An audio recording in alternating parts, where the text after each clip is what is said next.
Hey guys, Hello. Hey, how's everybody doing tonight? I'm doing excellent. I'm doing great. I'm doing fantastic out here in the middle of the desert. So we got our countercultural sexuality tonight, and I'm the leader of this discussion tonight. I think next week Steve will take the reins, and our topic today is what? Is there hope for modern marriage? Can modern marriage be basically is the idea? Can it be saved? Is there anything salvageable? Or is it all just going down to Nothing. poop? The end. Well, Hey, wait. if you've I want to been, give you my answer. oh, okay. No. No, modern marriage cannot be saved because it's dysfunctional. We have to move back to traditional marriage, and it will crash and burn. So Can this brings marriage up. be saved is a different question, but modern marriage, no. There we go. That's the question I wanted to ask. All right. Do I think modern marriage can be saved? No. I don't think temporary partnerships of concubines can be saved. There's some new language for you. Are there ever any permanent partnerships? Yes. Oh, no. Okay. No, I see what Steve did there. A partnership in the business sense is never permanent. Damn, he got me. Excuse me. There goes her. Need one for the swear jar, huh? Oh, there we go. You got me. Hey, you got me. Nick takes it out. You got me adopting that egalitarian bullcrap language. He got me just from the get-go. You. Oh, there goes. That's the end of the stream, guys. No, I'm just kidding. Oh man, see, I still can't get away from that crap language. And Steve got me from the get-go. Woo! Yep. Me. Hey, we all slip into it from time to time. Of the three of us guys, I'm the worst. Oh man. Okay, so yeah, modern marriage, I think most people you just look out there. If you have eyes to see, come on, it's failing. We're in the crap. It's all full of what. But should we really be surprised? Well, here comes the patriarch of the red pill. Ooh, yeah, I get to read this, but you know what? There I you put go. on my old geezer cap of wisdom. Okay, so I'm going to read this. Robert Louis Dabney. When was this written, Steve? Oh, you told me 1871. Yeah. Now, I have heard a Catholic guy who's gone into this. His name is Peter Helland, and he's done some stuff on this. And I've seen this 2-3 years ago. He calls Robert Louis Dabney the greatest American theologian. Yeah, I think I agree with that. Good. So, 1871. And this is after what? It was a Seneca Falls conference in what? And then there was the Civil War, and he was like, but the Seneca Falls conference was when feminism first was talked about by women. Yeah. And so it was a growing movement prior to the Civil War, but this was written after the Civil War and after things started to change in our country.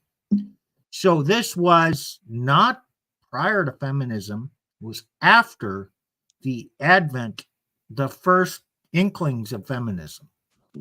That's correct. Oh, let me start reading this.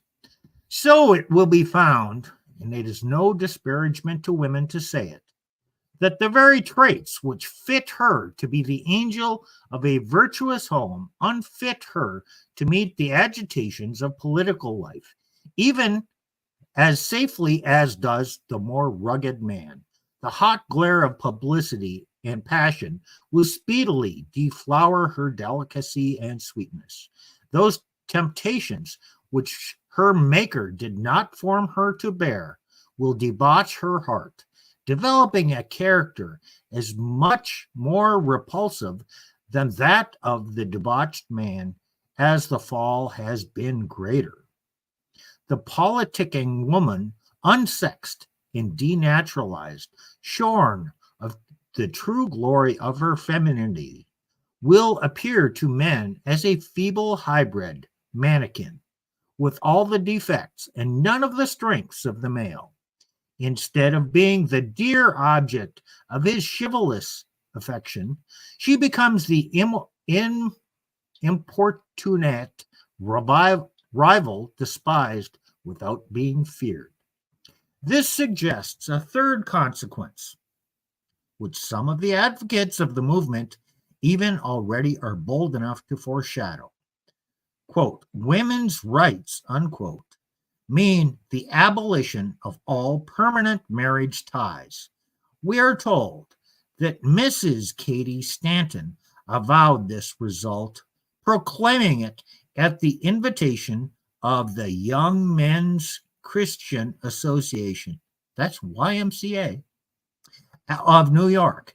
She holds that women's bondage is not truly dissolved until the marriage bond is annulled. She is thoroughly consistent. Some hoodwinked advocates of her revolution may be blind to the sequence, but it is inevitable.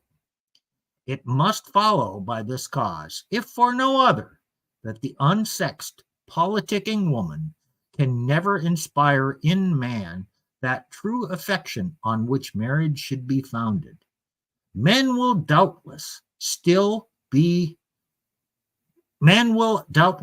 still sensual, but it is simply impossible that they can desire them for the pure and sacred sphere of the wife. Let every woman ask herself, will she choose for the lord of her affections an unsexed, effeminate man? No, no more can man be drawn to the masculine woman. The mutual attraction of the two complementary halves is gone forever. The abolition of marriage would follow again by another cause. The divergent interests and the rival independence of the two equal wills will be irreconcilable with domestic government or union or peace. Shall children of this monstrous no union be held responsible to two variant, coordinate, and supreme wills at once? Heaven pity the children. Shall the two parties to this perpetual co-partnership have neither the power to secure the performance of the mutual duties nor to dissolve it? It is a self-contradiction, an impossible absurdity.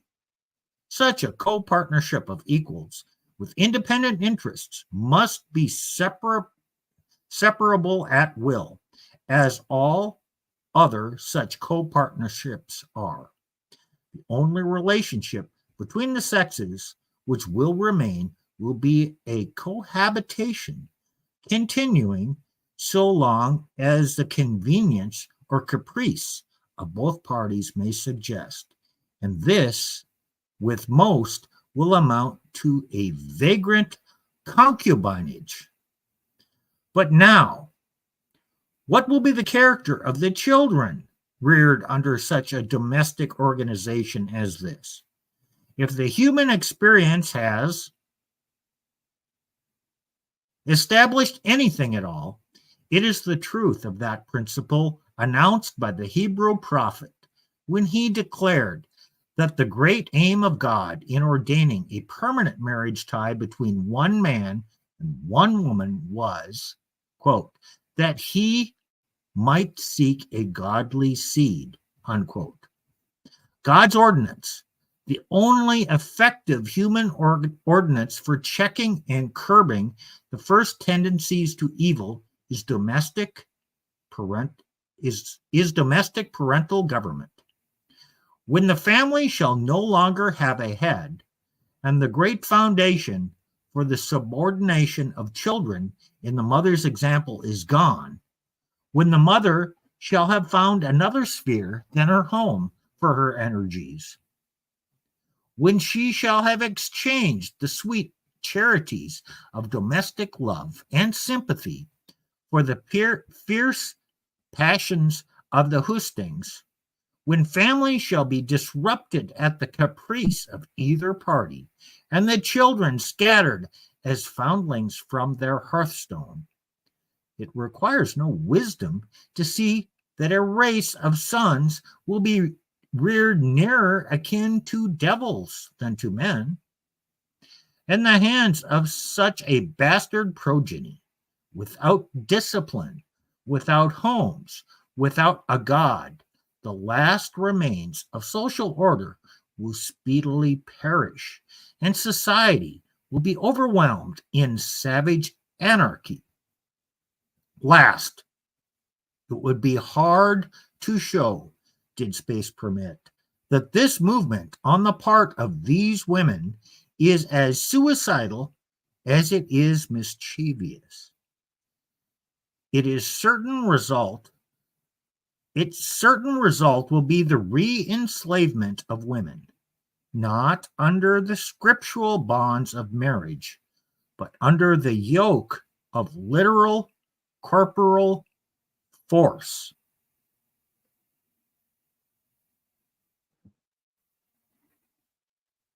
That was written in 1871.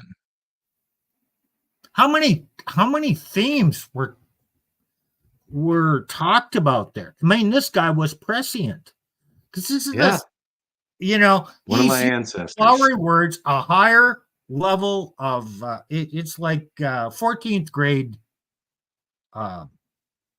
construction, not 8th grade, which people are used to reading in the newspaper.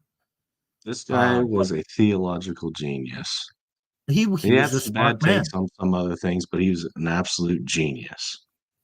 Are we not And seeing all this? Hey, and women now are complaining about the quality of men. Didn't he say the quality of men yeah, he did. raised under this environment will be Effeminate akin to men. devils?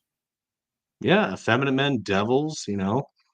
And he talks about the women and he talks about the results. It's like, look, this is the marital estate we live in, the so-called partner, right?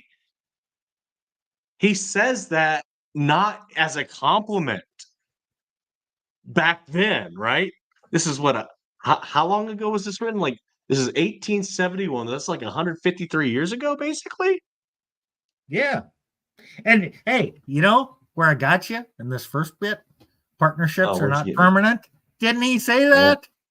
yeah, he did. You got me. That is the culture. That is the language. That is the values, not the principles. But well, it could be the principles of egalitarianism. But that is what permeates our culture as a whole. That And no, abominable concept. and I can't even escape it. he said women are mischievous and suicidal. Yeah. Okay, they're trying to do this divorce crap, and they do, and it's all by deceit, oh, mischief.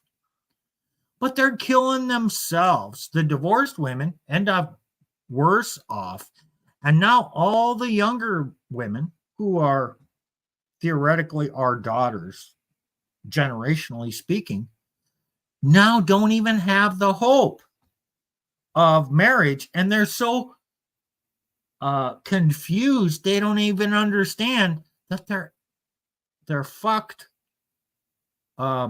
figuratively, because right now they're actually being fucked literally.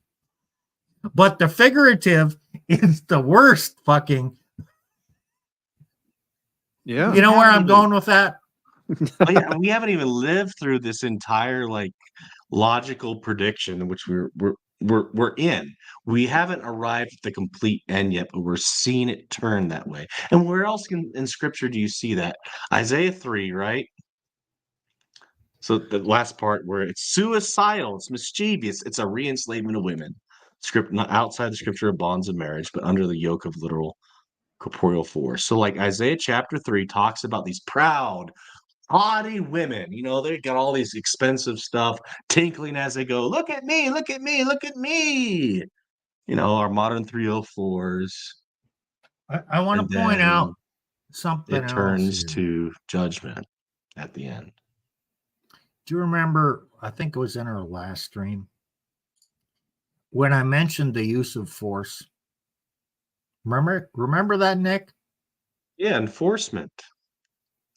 Yeah, no, I used force, and then you kind of curbed it and said enforcement. Okay, go to the very last word of this whole thing. What's the last Corporeal word? force. Corporeal force. That is like Okay, now that is not force under God's it is law.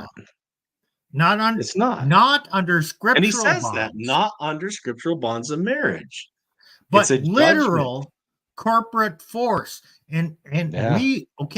it's going to go that way. And that's And I sad. don't want it to see it go that I don't way, either. but it's But going to come down to a matter of force. It's my prediction, not my desire. Okay. right. Well, and I want to add something here about this concept of force. And I think this has been one of the great lies that we've been telling women is that force is often spoken in the terms of like physical laying on of hands. You know what I mean? Like somebody's going to come and they're going to force you to do something, for lack of a better term, at gunpoint. No, that is not the only force that exists in this world. There is the force of hunger. Mhm. And when you Economic. are, yes, and if you have to become a slave to a corporation, corporeal force, in order to get your daily bread, because you have given up on all things men and marriage, then that corporation can exercise and does exercise total physical force over your life. Your existence is dependent on their whim. So you're telling me like it could be that it gets so bad, like right now, the like all the child support crap or like enslavers of men, it could end up where it turns the other cheek. It's a what takes a 180.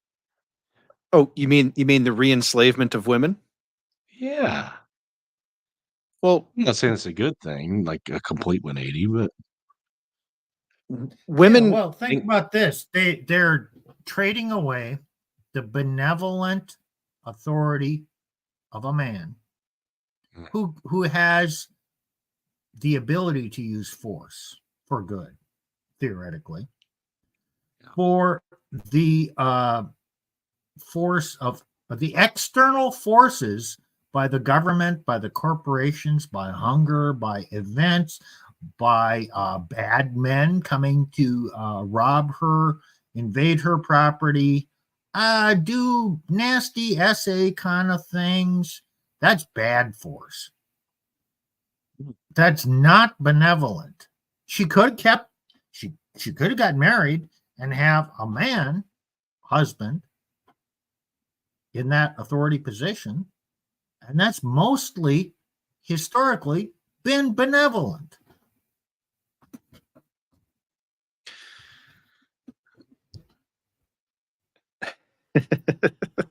well, Yes, guys, I am rocking a new avatar so that we don't get hammered on by anything copyright related. Hey, we got George Bruno joining us too. I'm glad to see him. he's a good guy. He's a good guy. A lot of good advice. I recommend everybody to listen to his stuff. A lot of the same things we're talking about here, you'll find George Bruno's channel. Oh, Good so guy. and there's a quote on page 2 that popped out as you were reading this, Steve. The unsexed politicating, what a word, women can never inspire in a man that true affection on which a marriage should be founded.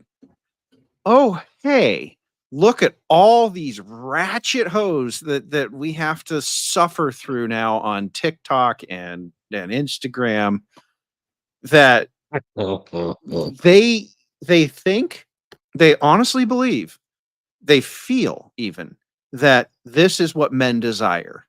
A boss These girl? what? A A boss boss, girl 304? a boss babe? They do Oh. honestly believe that. They are flabbergasted. It's almost like you're speaking to them using a different language when you say, "Yeah, I don't care about your job." They're like, like Tower of Babel level confusion. Like it doesn't compute to them at all. We that far gone, guys, man. Yeah, I think it's that bad. So I'm gonna take that as a time to transition. So enter the red pill. The red pill understands some of this bull crap, right? Oh, when we talked about the patriarch of the red pill, right? That's Robert Louis No, no, Dabney, no. R.L. Hold Dabney. on. No, hang on, Steve. Godfather. Okay. We, in this stream, we're going to call Dabney the patriarch of the red pill Right. from 1871. Right? Okay. Yep. Okay. But this is the modern Godfather. Not to Yeah, take he's got anything some good away stuff. from him, but he's not ever going to be the patriarch. That's true. And I've read Rollo's books, so I really appreciate most of his work. So it was really helpful to me. But he says, talking about modern marriage, is there hope for modern marriage? You know, we kind of think no. Well, this is modern marriage for you. According to Rollo, women initiate 70% of divorces. The average of first marriage for women is 29 in the US. He says 50% of marriages end in divorce. 5 to 9 years is the most common duration of marriage, and women file for divorce between the ages of 34 and 38. What do you guys think? Well, so this post was September of 2022, so it's almost 2 years old. We actually have a video sitting down here that we're going to take a clip out of later with updated statistics. It's Okay. now closer to 54%, if I recall that video correctly. So it's only gone So up. it hasn't gotten better. It hasn't gotten Yes. better. But doesn't initiating divorce go up for some reason? Even though their divorce rates actually go down? Oh, are you talking about for by education level? Yeah, it's kind of confusing for me, but I see both statistics. Some say like, you know, as their education goes up, their likelihood of divorce goes down for women, but also they initiate more divorces. Right. So if I that actually makes sense to me, because one of the things there's two competing factors here. One of them, of course, is that if you're more educated, you're less likely to get married. So if you are married and you have been indoctrinated in this stuff, the moment that the guy does something that has been deemed incorrect, you're going to leave. So that's the where you get initiating 70% of divorces. Okay. But there's fewer overall marriages to go through divorce. Does that make sense? So the nominal number of divorces is going to come down. There's one other thing you're missing. All What's right. that? A woman with a college degree thinks she has more options. Mm. She may, in fact, have more options I don't know. to earn a living, but she believes she has more. I personally like intelligent women, so oh, I do too. yeah. But now she's got that piece of paper that she Right. thinks is kind of her ticket to a job. Yeah. But also the problem, a piece of paper doesn't necessarily mean she's a more intelligent woman either. So there's that. Well, there's another aspect here, and I hear this all the time, even amongst very conservative churches. I heard this all the time. The mothers would tell their daughters, you need to go get an education so that when you're when you get Right. Not divorced. if. Well, I the reason I paused for a second is because I've heard it both ways, and it depended Yeah, greatly me too. on whether or not the mother was actively divorced or not. But so when you get divorced, you have something to fall back on. You cannot rely on men. They lie, they cheat, they steal, they will take you for everything they can get for you. So you have to go get this piece of paper so that you have something to fall back on. And I agree. Sounds like it's loaded to begin. This is loaded against marriage from the get-go. it's not painting marriage in a great light, but because you're walking into a marriage assuming that it's going to end. And this was a conservative church. Like these churches, they're the conservative end of the Presbyterian church is where I heard this stuff. Oh, so like where I was at, right? Yeah. I still am, but they don't like me so much because I call them on their bull crap. But yeah, it's interesting. Okay, well, do you think is Rollo right?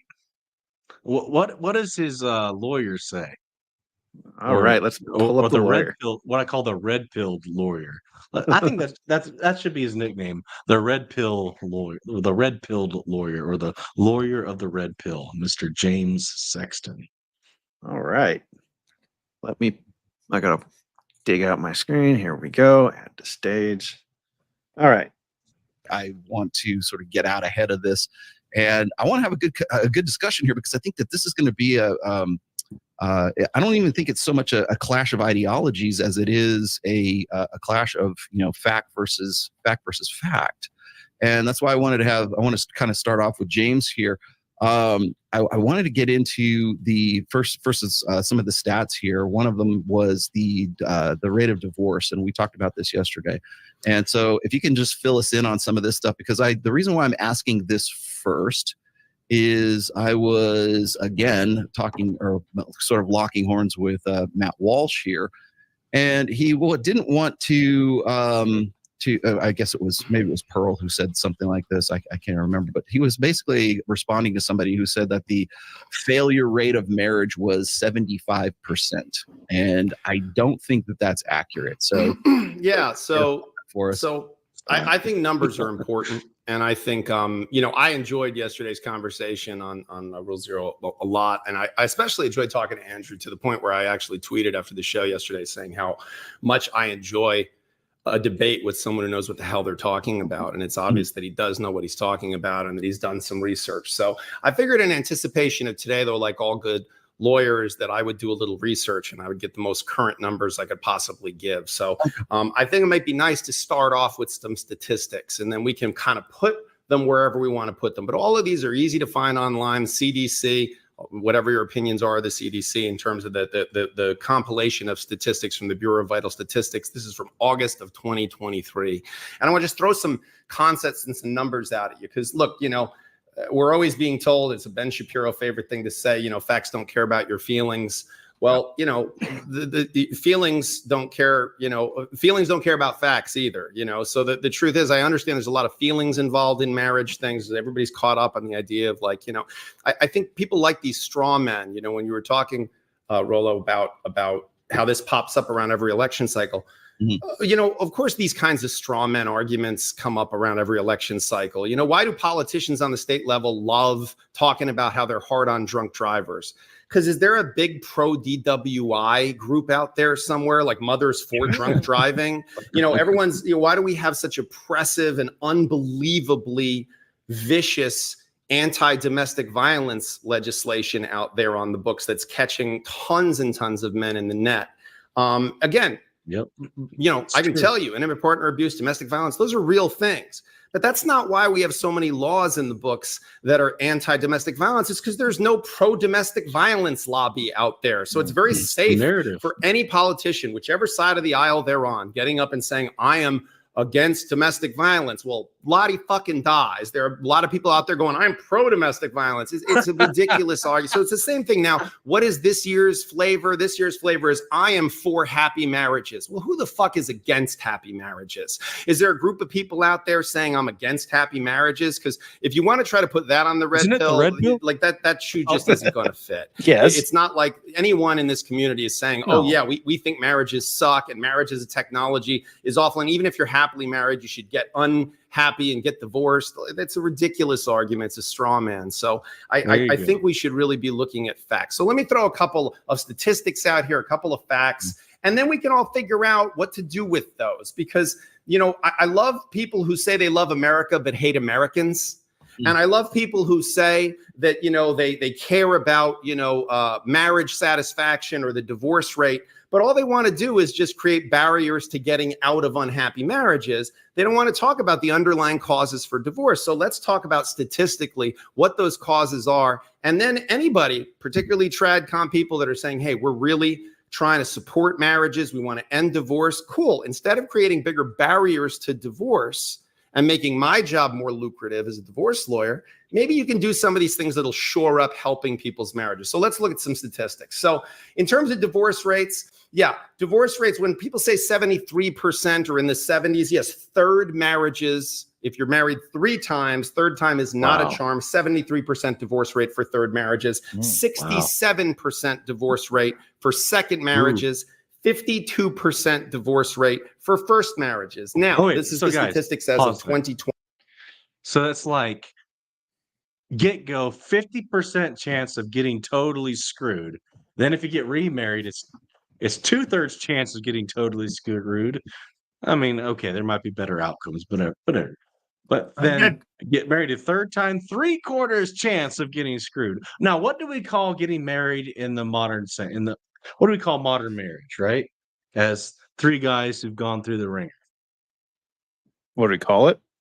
Besides hell, partnerships. Well, what do we call the button that some of the nuke the nuke trigger button?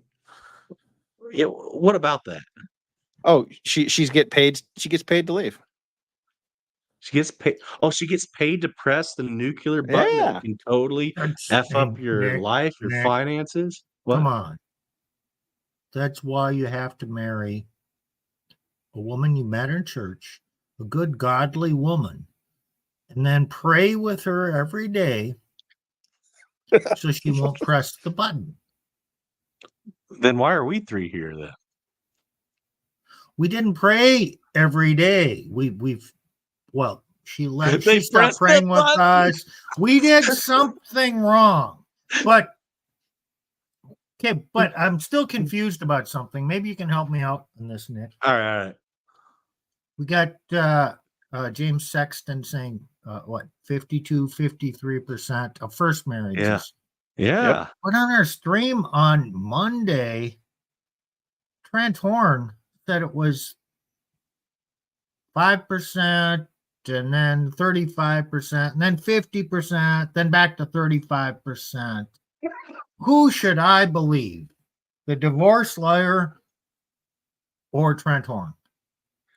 I believe the divorce lawyer, since he deals with it every freaking day, not the guy trying to do what I call hustling for dumb simps to get married. Simp hustling? Yeah, no.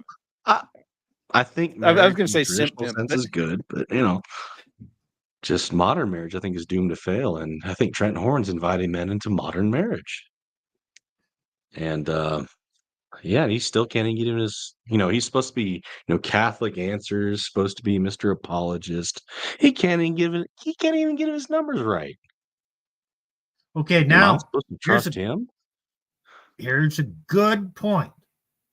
If someone tunes into us right now, Are we anti-marriage? No.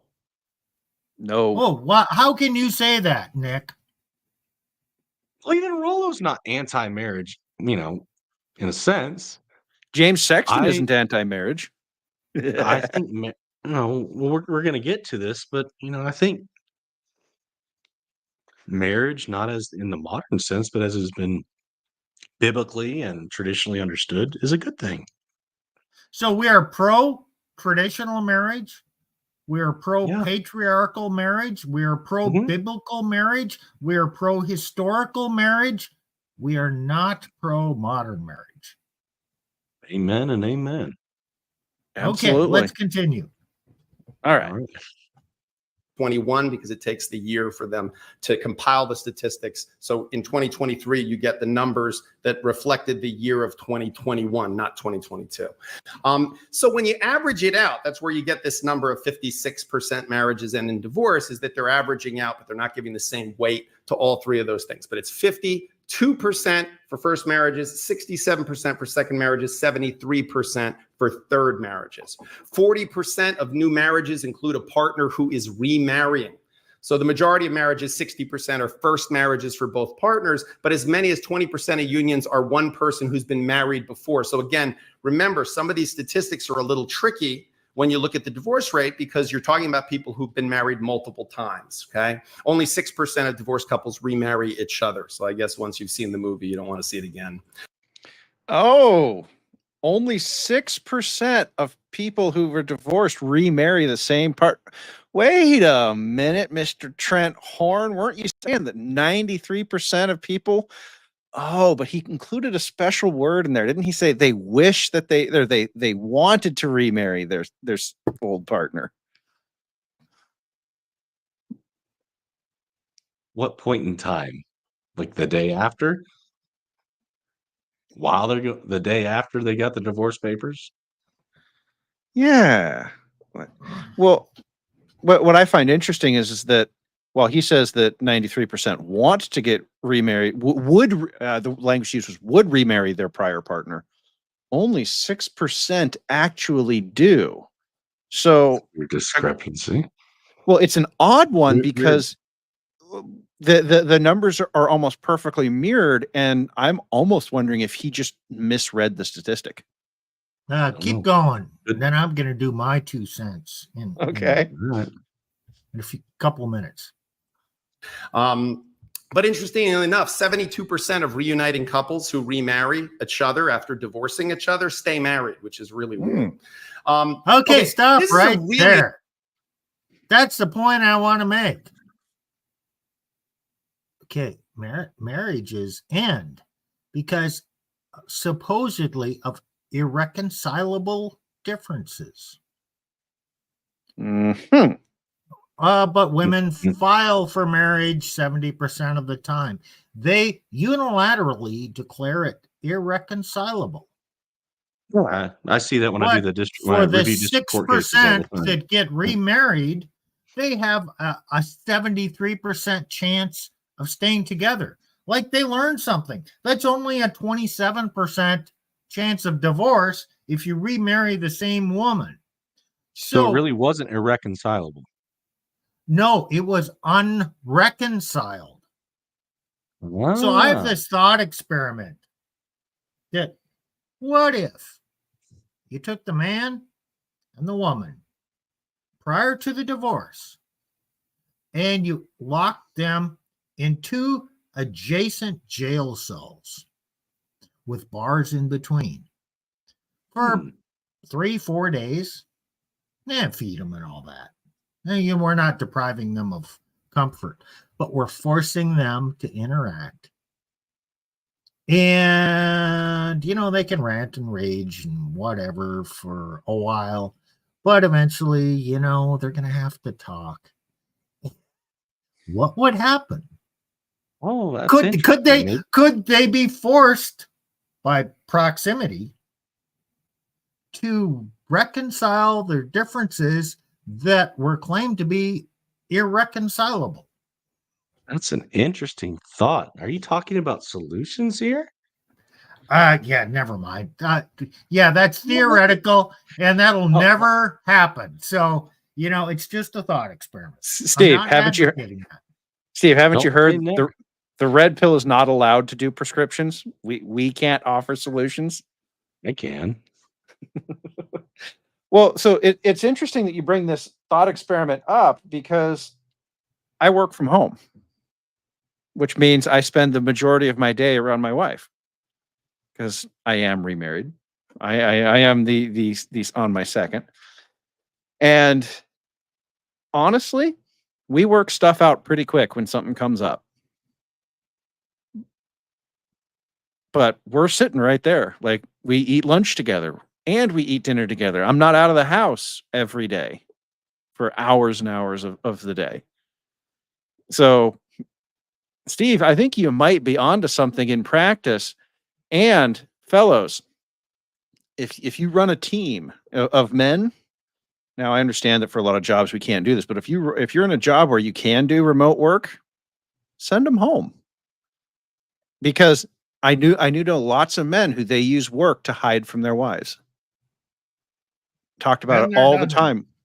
Yeah, I talked about other men all the time when I was at various corporate, including some of the Fortune 10.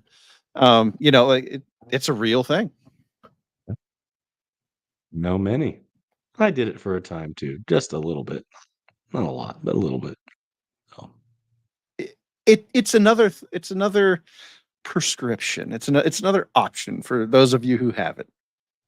mhm. All right, keep What- going. So what other problems in marriage is he going to talk about? Interesting statistic. I'm going to be really interested to hear everybody's perspective on this. Having friends who are divorced dramatically increases your risk of divorce. Okay. Yeah. So couples who have friends who divorce have a 75% increase in their own marriage risk. Okay. And even Your couples whole with 2 friends. degrees of separation. Well, that's because of this. There's a lot of sociologists that say that divorce is a social contagion of sorts. So I thought that was There you very, go. very interesting. There you And go. just a Stop couple there, other stop there. stats. Stop there. So, is this like the hive mind crap that the red pill talks about? Yes. Like people are susceptible to gossip and lies, and the people you surround yourself with. Oh, wait. Don't they even talk about? Doesn't Proverbs warn about who you surround yourself with?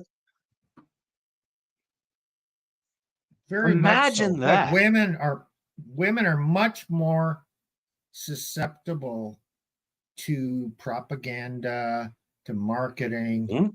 to the influence of the sisterhood than men. Absolutely. Men are influenced, but they're not so much influenced by what other men are doing.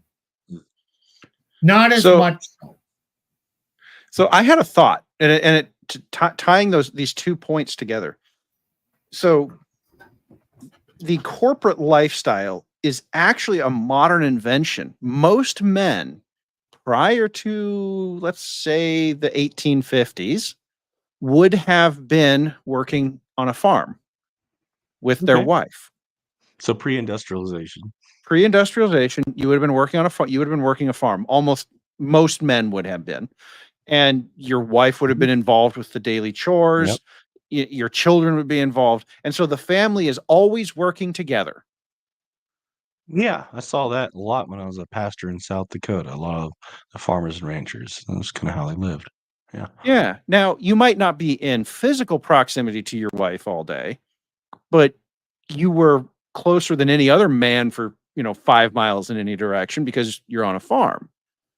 Mhm. So in the past 150 years, we've taken men off the farm, put them in corporate environments where they are dissociated from their family for the majority of their waking life. Because remember, we have to count the drive time here too, because you're still dissociated.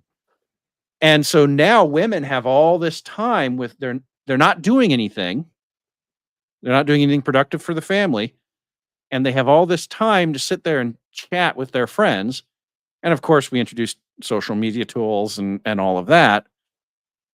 but they sit around and they discuss and they come up with ideas like the Seneca Falls Convention. They sit around and they talk to each other about, oh, well, my man's doing this and my man's not, Okay. Okay, I want to Yeah. point something out, Plutarch.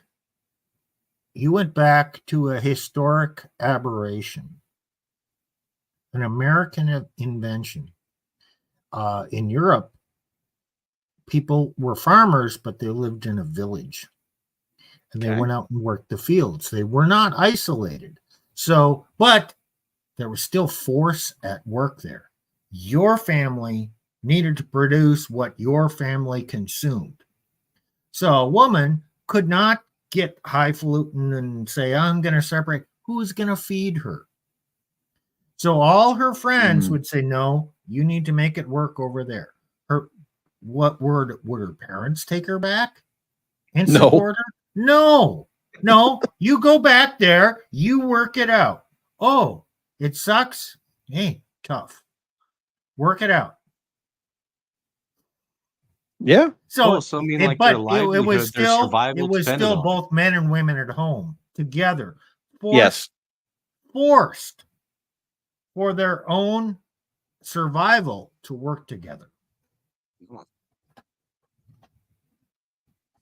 And That's it an wasn't interesting man concept. forcing a woman, it was circumstances forcing them to Mm. work together. Oh, you mean normative reality? Pretty much. Not a social government wiping everybody's butt. Hey, I want to bring up something else. All right. George Bruno always talks about modern women. And how does he define modern women? They have running water.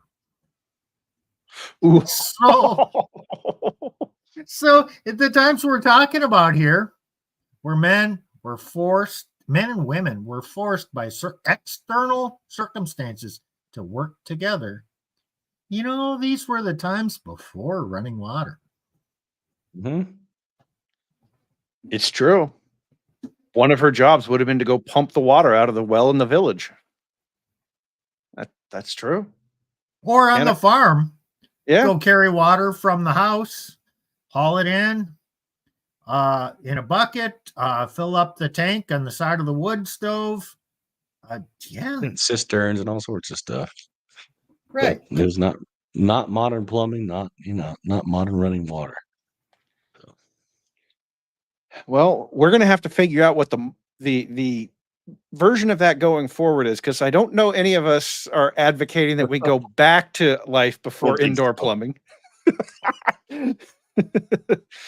But we need to figure something out, and that's why I say, hey, look, you lead a team of engineers. Do they really need to be in the office? Whose agenda is them being in the office serving? Oh, well, maybe you just make a call. No, you guys go home. Go home. So we don't need to be here. Men haven't even caught up to like running water, let alone, the internet and the cell phone. Yeah, Steve, you did kind of say it. We're Neanderthals over here. All right. I mean, reality's advanced so fast, we have not yet learned how to completely adapt as a culture or species, you could say. It's true. It's unfortunate, but it's true. All right. We've got 3 more minutes here. All right. I want to throw out there, couples who live together before marriage are more likely to divorce. Okay, so that's something that Christian conservatives and other religious individuals who say, many tradcons who are of a religious perspective, even if someone's not religious, they might say, hey, look, the biblical covenants that say people shouldn't be married or living together before they're married or having premarital sex. There's actually some statistical evidence to support the fact that parties who are a total of 57% of couples who did not cohabitate prior to marriage had a union that lasted 20 or more years, compared to 46% who lived together before tying the knot. So that's a 10% difference. That's significant. This is something I saw yesterday after the conversation with Andrew that I thought was really, really interesting, because it's something where Andrew and I were in agreement. And that is over 70% of couples report not understanding the realities or stages of marriage. Okay, so this is people who are divorcing. 72% of them reported, and it's self-reporting, obviously, okay, that one or both of them didn't fully understand the commitment involved in marriage before they got married. And that goes to Andrew's point yesterday Steve, that I you want to very say much anything agreed you with want to say about how about they're that, Steve? What are you trying to pull my gem of an idea? You want me to introduce it? Yeah. In small form right now. Oh, okay. Hey, everybody talks about, bro, you need to get a prenuptial agreement. Well, what's a prenuptial agreement? Oh, okay, now let me say, most people think a prenuptial agreement is an agreement. What happens if the marriage fails? And I'll tell you right now, the Catholic Church is opposed to prenuptial agreements, except in certain rare cases, because it's planning for failure. Hey, that makes sense. Don't have a prenuptial agreement. You shouldn't be planning an out to a institution that's supposed to be until death do you part. But here's what James Sexton said. Most people don't understand what they're getting into in a marriage. Yeah. Now, okay, most people also think a marriage is a partnership. But if you formed a partnership, would you sign a pre-partnership agreement or would you sign a partnership agreement? Now, I don't think that a marriage should be a partnership. But, okay, let's address this direct issue with a marriage agreement. A marriage agreement would outline the duties, the rights, the entitlements, the benefits of for the man and for the woman, and for the roles that each one is supposed to do.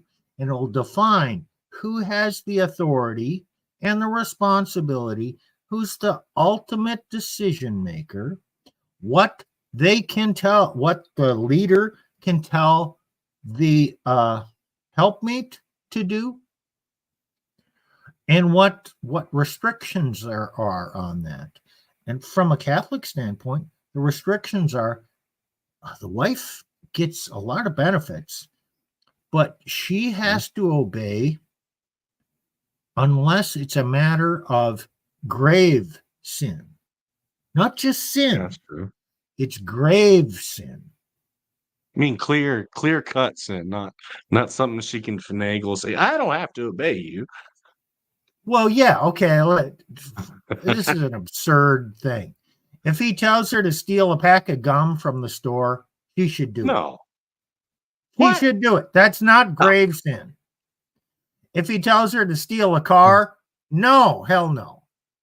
Okay, there's a seriousness of levels in sin. Now you can pick your own, but I agree. I stated that this is an absurd example. Stealing, you might consider stealing wrong. Yeah. Okay, but there is a degree level in the seriousness of sin. So it's not just any sin; it's grave sin. Even the Westminster Standard says some sins are more heinous in the sight of God than others. Like Jesus said to Pilate, "He who handed me over to you has committed or done the greater sin." Right. Right. Okay, so you say that's a possible solution, right? We're not supposed to be doing solutions at this moment, but let's keep going. Let's put that. Everybody put that in their hind brain. Let that percolate. And Plutarch, let's finish up this video. Maybe should be better barriers to entry into the covenant of marriage. Maybe this is something that you shouldn't be able to do for $20 with Elvis marrying you. In Nevada, by the way, highest divorce rate in the United States. Now, here's something that I don't think you're going to hear out of all of these politicians while they continue to have their hands in your pockets. Divorce rates are much higher among couples below the poverty line. Living below the poverty level, we all know, causes tremendous stress on people. Okay. 46% of adults ages 18 to 55 who live below the poverty level have divorced. Okay, so that's a fairly significant number compared to 12%. Okay, so that's a pretty huge number. And then also income. The divorce rate decreases as income increases to a point. Okay, so couples, as their income increases, the divorce rate tends to decrease. Once you have an income of around $200,000 as a combined household income, you stay at about 30%. Once it hits 600,000 of income, it drops to 25%. Okay. But once it exceeds that, it goes back up to 30%. So the idea is you should be rich, but not really rich. Okay. Like you should have a good amount of money, but not, and definitely don't be poor, because being poor would be bad. Again, so these are some questions about what are these things we can solve for if we're really that concerned about saving marriage. The median age of first marriages is increasing. In 2022, the median age of marriage was 32 for men, 30 for women. Jeez. So let's just tie that in with the biological. Yeah, let's tie. I know that Rola's going to have a blast tying that in with the biological reality of when people have babies. But to put that in perspective, in 2012. Okay, 2012. So we're going, because these are 2022 statistics. Let's go back 10 years. The average age for a woman was 26, and for a man, it was 28. So look at that jump in 10 years. Look at how much that's changed. Okay. And then the average age of people who divorce, 46 for men, 44 for women. Couples who marry, this is a great one, before age 32 have the lowest divorce rates. But it has to be from 20 to 32. If you marry under the age of or at the age of 20, that's a higher divorce rate. Once you pass 32, the divorce rates increase by 5% per year until the age that they marry. So those are just some statistics. I mean, listen, there's a bunch. Okay, guys. So that's a lot of stats, right? That helps describe the problem. Hey, but those were Is there coherent hope for- stats. What?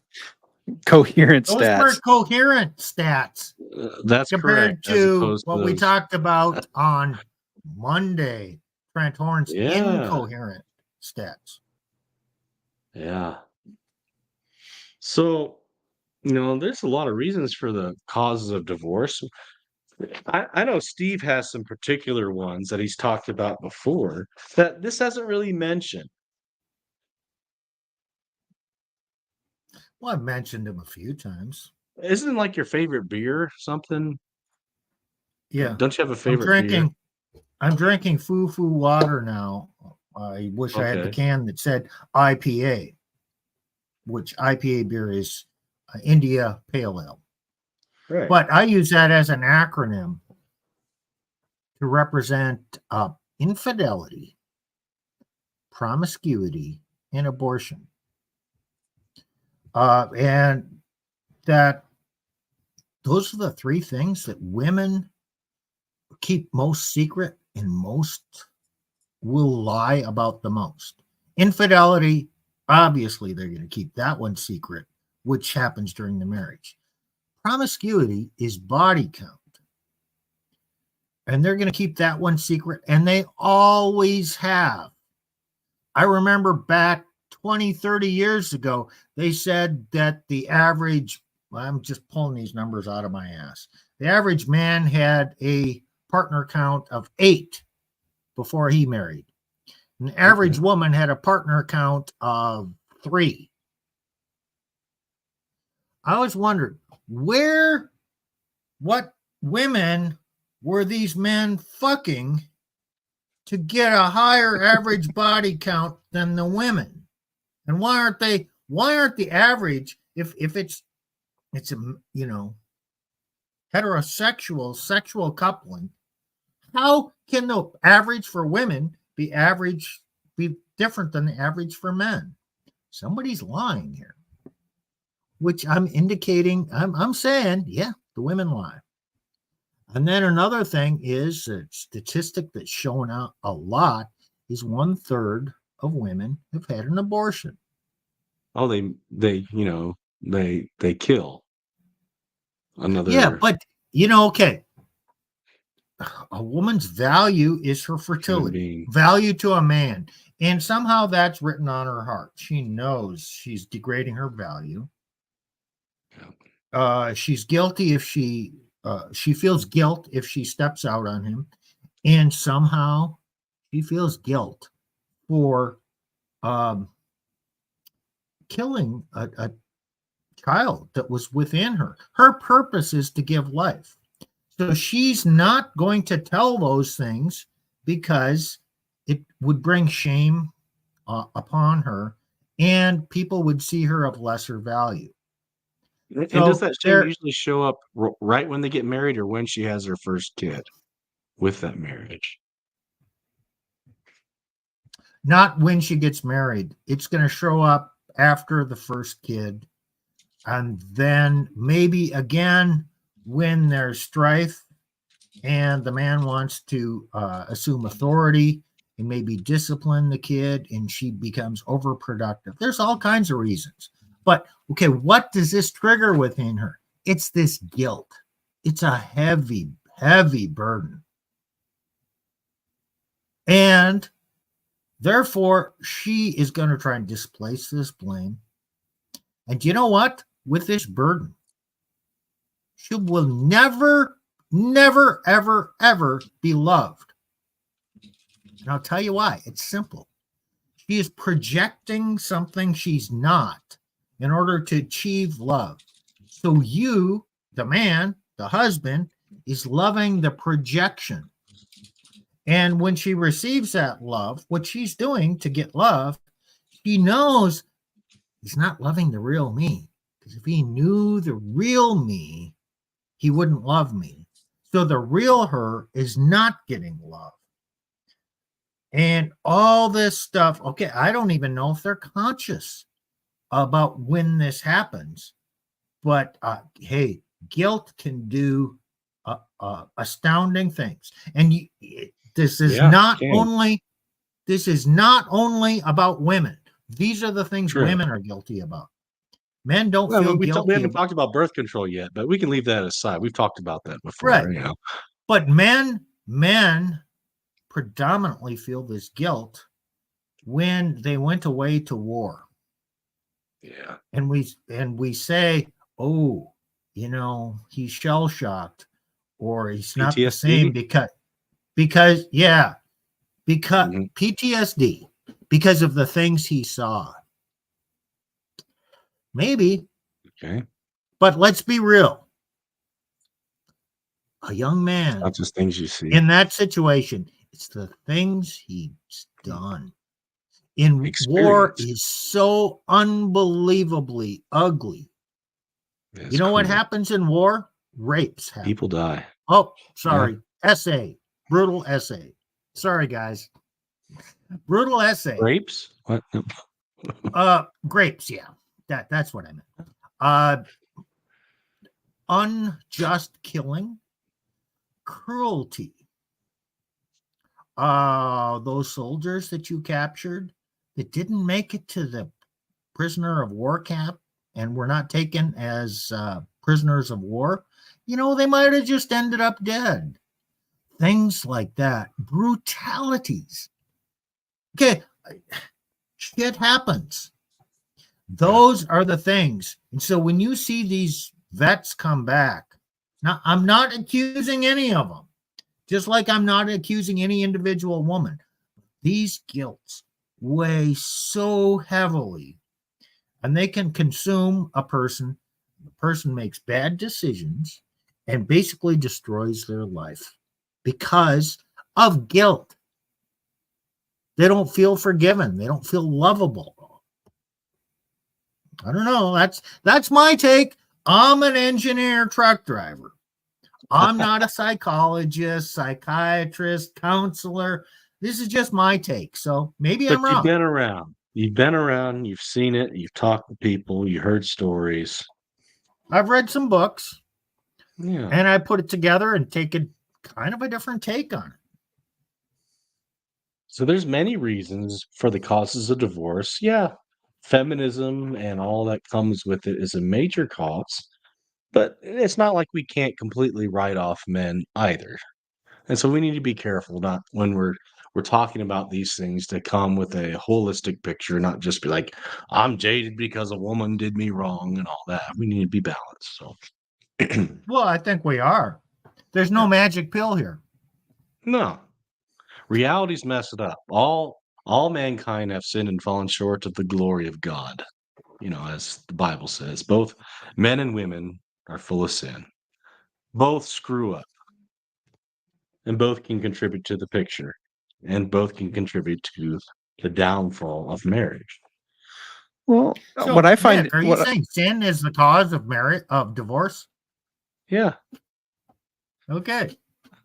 well, If you so Steve, it's interesting you bring up combat vets though, because you hear so many tragic stories about combat vets. They come back with PTSD or, something happened over there, and they're trying to hold it together for their families, but they can't.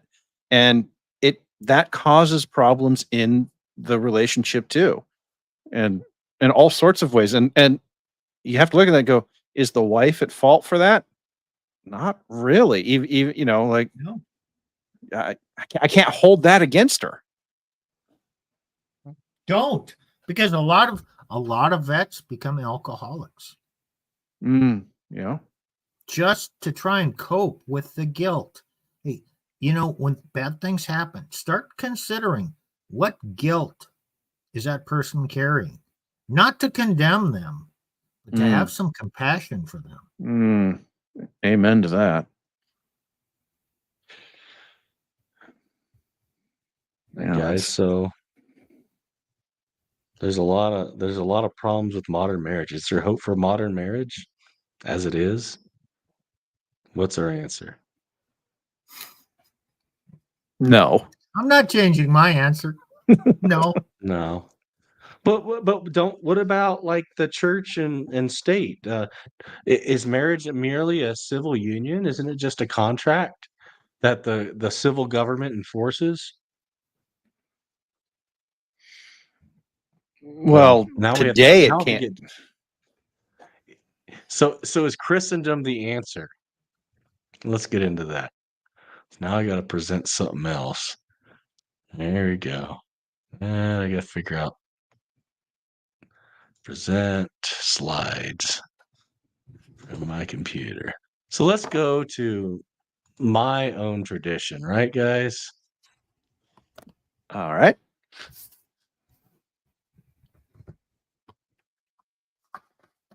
Can y'all see that? Yes. Yeah. Okay. So most of you know I'm a former Presbyterian pastor of the Orthodox Presbyterian Church. I subscribe to the Westminster Standard, which is like the Westminster Confession of Faith, Westminster Shorter Catechism, Larger Catechism, we had a Book of Church Order of the Orthodox Presbyterian Church. So our Westminster Confession of Faith was written in 1646, and I think they amended it with Scripture proofs in 47. And chapter 24 talks about marriage and divorce. So it talks about the standard stuff, like it's one man and one woman, right? Not to have more than one husband or more than one wife. So polygamy is condemned. It gives the purpose of marriage, mutual help and increase of mankind and holy seed and preventing uncleanliness.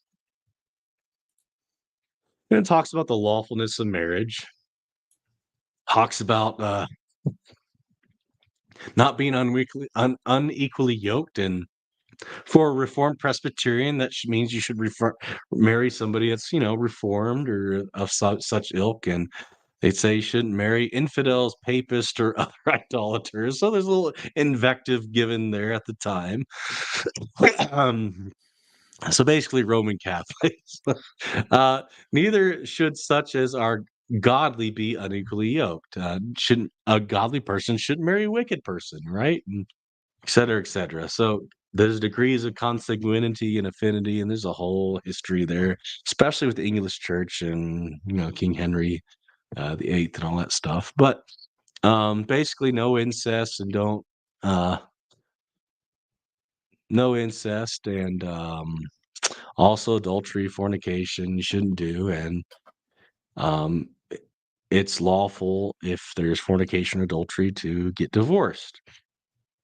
So now look at the sixth paragraph. It says, although the corruption of man be such as is apt to study arguments unduly to put asunder those whom God hath joined together in marriage, yet nothing but adultery or such willful desertion, by the way, that's essentially abandonment, as can no way be remedied by the church or civil magistrate, is cause sufficient of dissolving the bond of marriage, wherein a public and orderly course of proceeding is to be observed, and the persons concerned in it not left to their own wills and discretion in their own case.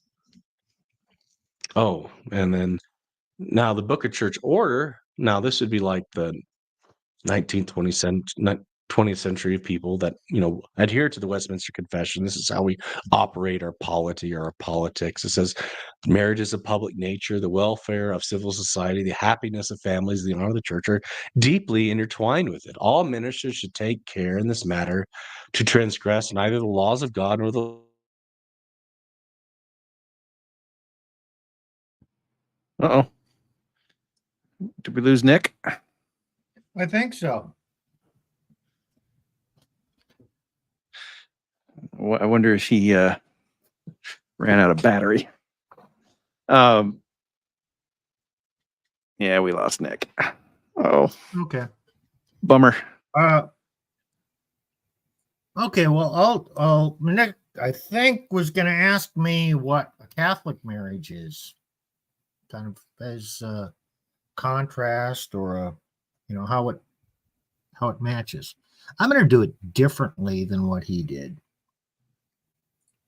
One of the key differences between marriage in the Catholic Church and the Protestants is Catholics consider marriage to be a sacrament with a capital S. So there are 7 sacraments, and marriage is one of them. Protestants consider marriage to be sacramental, which means it does bring grace, but that's with a small s. So with the capital S sacrament, there are 3 conditions. It's instituted by Christ. There's an outward sign, which would be the oath, the marriage vows. And then the parties receive inner grace. There is actual grace conveyed by taking the outward sign. Now, what is required for this? Well, it has to be a valid marriage. So what makes it a valid marriage? Well, not previously married, or if so, you've been annulled.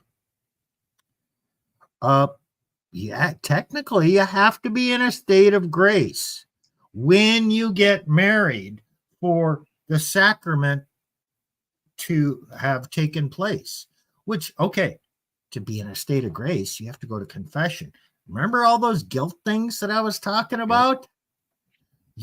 Okay, the Catholics believe you go to confession and you confess your sins and all that crap so you can be forgiven, so you don't have to carry around this big burden. Okay, so you do that, and then you can't make a false oath. You have to actually believe that this marriage is for life. So it's your intention. But here's another thing that I don't think hardly any Catholics know. When you go to confession, okay, let's talk about the 3. Infidelity, which hopefully it's the first marriage, so that one doesn't even exist. Promiscuity. Okay, yeah, the priest can forgive you. And you need to confess all that. And released of your guilt. Abortion, can you confess that to a priest and be absolved? No, you cannot. Technically, Oh, really? technically, you a woman must do that confession to the bishop. The bishop, by most statements, has retained the authority. Now, he can delegate that authority to the priest, but unless that's specifically done and the priest knows he has that authority, it's beyond, he has not been given the authority or the faculties to forgive an abortion, which is a murder. That's a capital crime because it's against the 10 Commandments. So is this practiced in reality in the Catholic Church?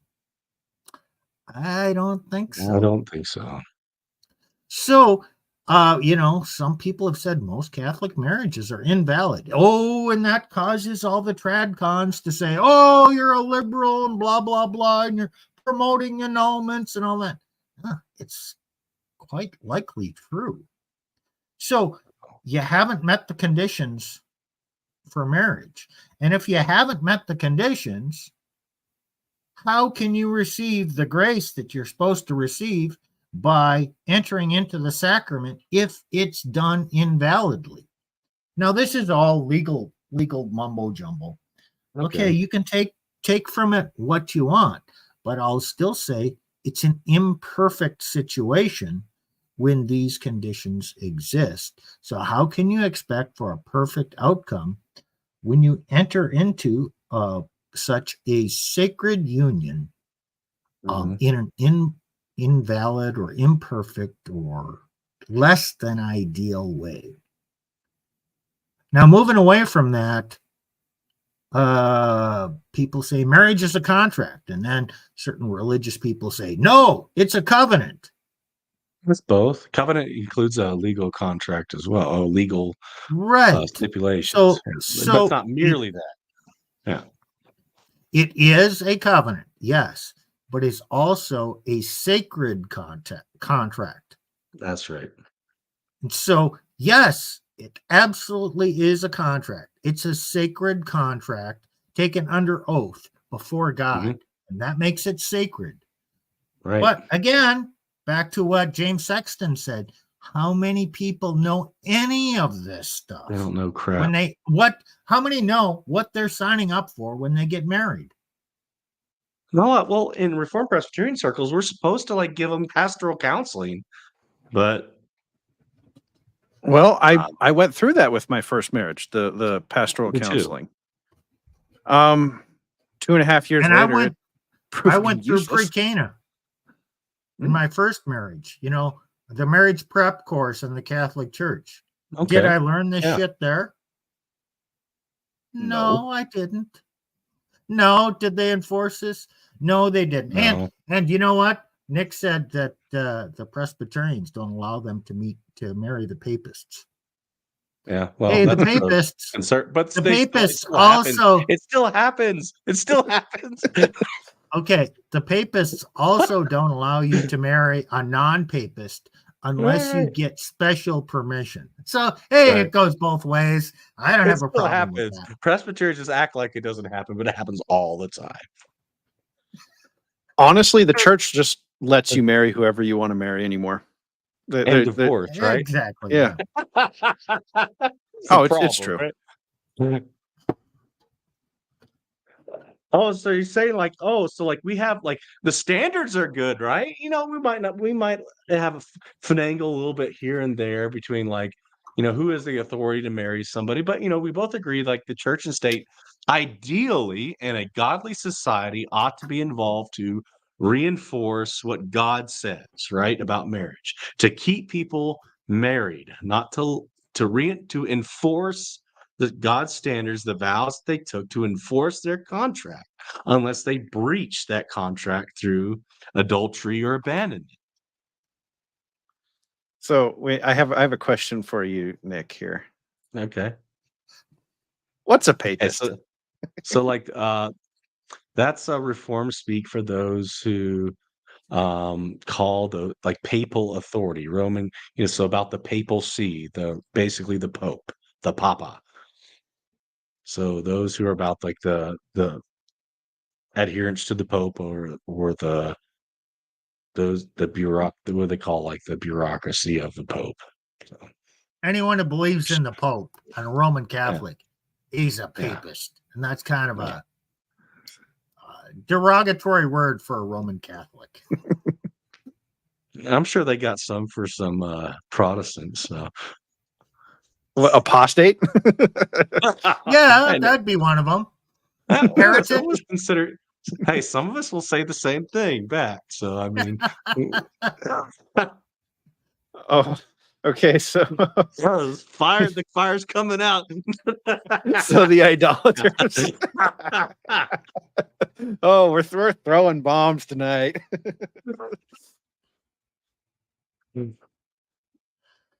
Oh, I Not called really. Nick a good one earlier today. Oh, here we go.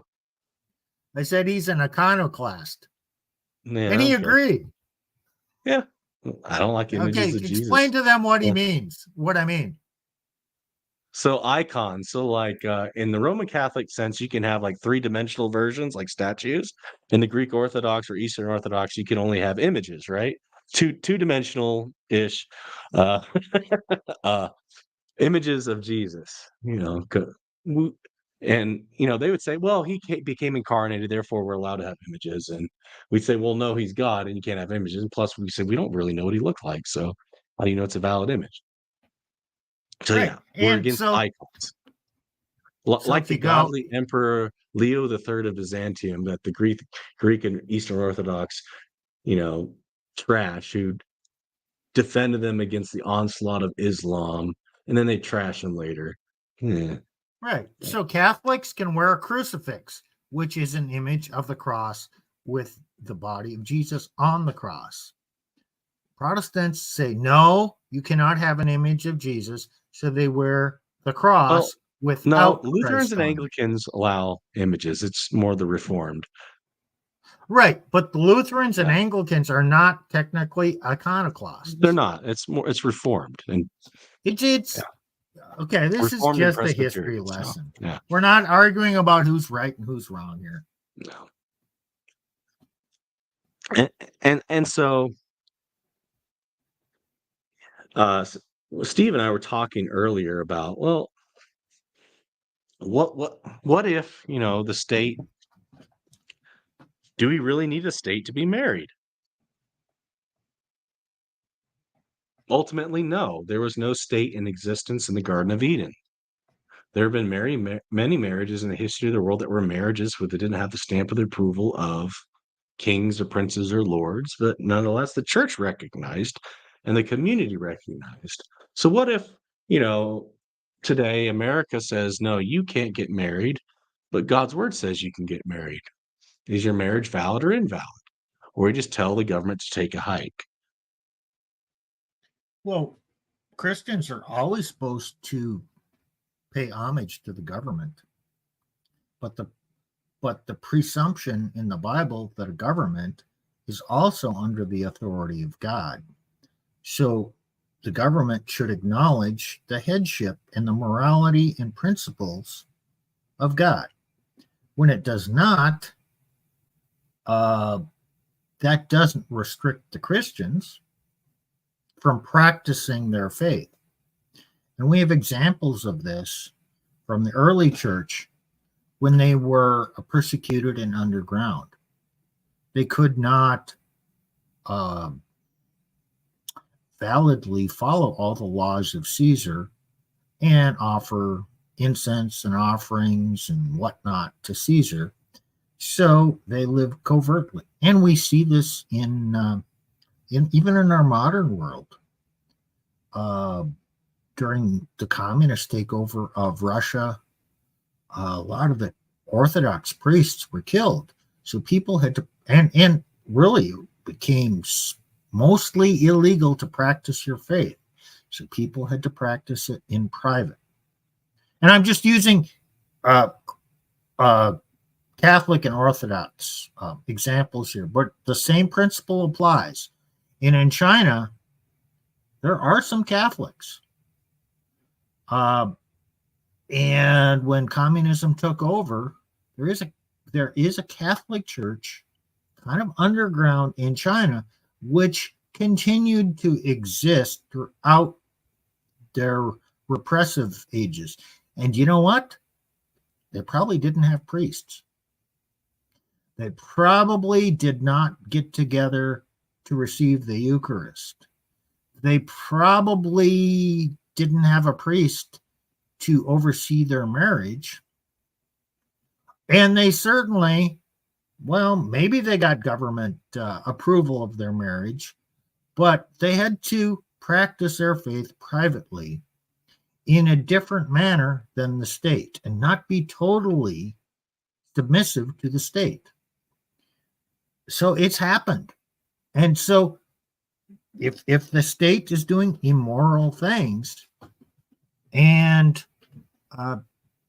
participating in what the state says, and if it leads to sin,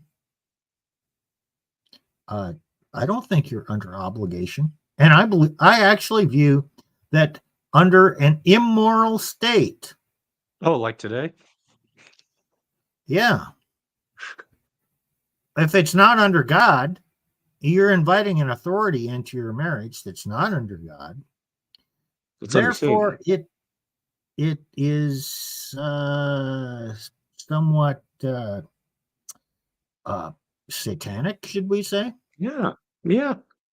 Okay, how much? Okay, let's view Skittles and that as troons, man. Skittles and troons. let's view that as poison. How much poison would you have to add to a glass of water to make it dangerous? A drop? An ounce? Do you want any poison in your marriage? Right. And so you saying that submission to the church or state,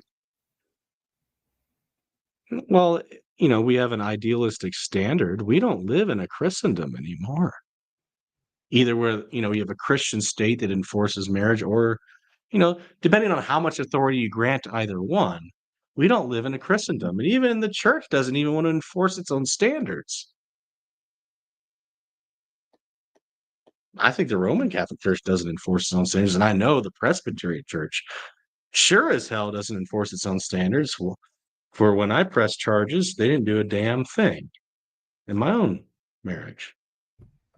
Yeah, And I was the pastor. I totally agree with I you. was the pastor. Do you want me to tell you why historically the Catholic Church doesn't enforce their standards in the U.S.? Let's hear that. That's probably important to hear. Okay. This country was not established as a Catholic country. It was established as a Protestant country. Okay. And so the laws were primarily Protestant. When the Catholics started coming over here, what did the Protestants call them? Papists. The damn papists. Yeah. Okay, well, we've been at odds. Right. And the Catholics came over here from Germany, Ireland, Italy, some from Spain. And they came over here for the good of their families, for opportunity. And they absolutely were discriminated against. Yeah. They wanted to do the best for their families, and they so badly wanted to be American. They wanted to fit in. Mm-hmm. So in Europe, the church had a lot of power and was kind of dominant, at least in Southern Europe. Yeah. But in America, the state said, nope, we're gonna have these marriage licenses. And the Catholic Church basically says, okay, yeah, we want to be American, so we'll allow this, and we'll allow the state to govern the marriages as long as the Catholic Church really kind of still has authority. And then they just waffled on that authority. So that's how the Catholic Church allowed that to happen. And really, when you think about it, if, or because, but if the Catholic Church really believes that this is one of the 7 sacraments, it's that important, why did they allow the state to be the gatekeeper for entrance into marriage? Because right now, the Catholic Church will not marry you because unless you have that marriage license, because the priest believes he has to follow the secular law. It's So contrary the to Catholic church, history, though. That's contrary yeah, to but their own. the gatekeeper to a Catholic Okay. sacrament is the state marriage license. So they gave up their authority there. Oh, now Now, they're bowing to the you know what? Protestants. I want someone to come in here and tell me why I'm wrong. In the comments, in whatever. You want to come on here, tell me why I'm wrong. Tell me why I'm wrong. Oh, man. I don't know if anybody will tell you that you're wrong, but there's a guy in Nick's Bible study who wants to talk to you about something related to Catholicism. Oh, Reading gosh. it. Nick probably knows who it is, and we Oh, we yeah. can do this offline afterwards. Sure. Okay. No, I don't say everyone has to agree with me. I'm just explaining what I believe and what Catholics believe. I'm not trying to convert anybody here.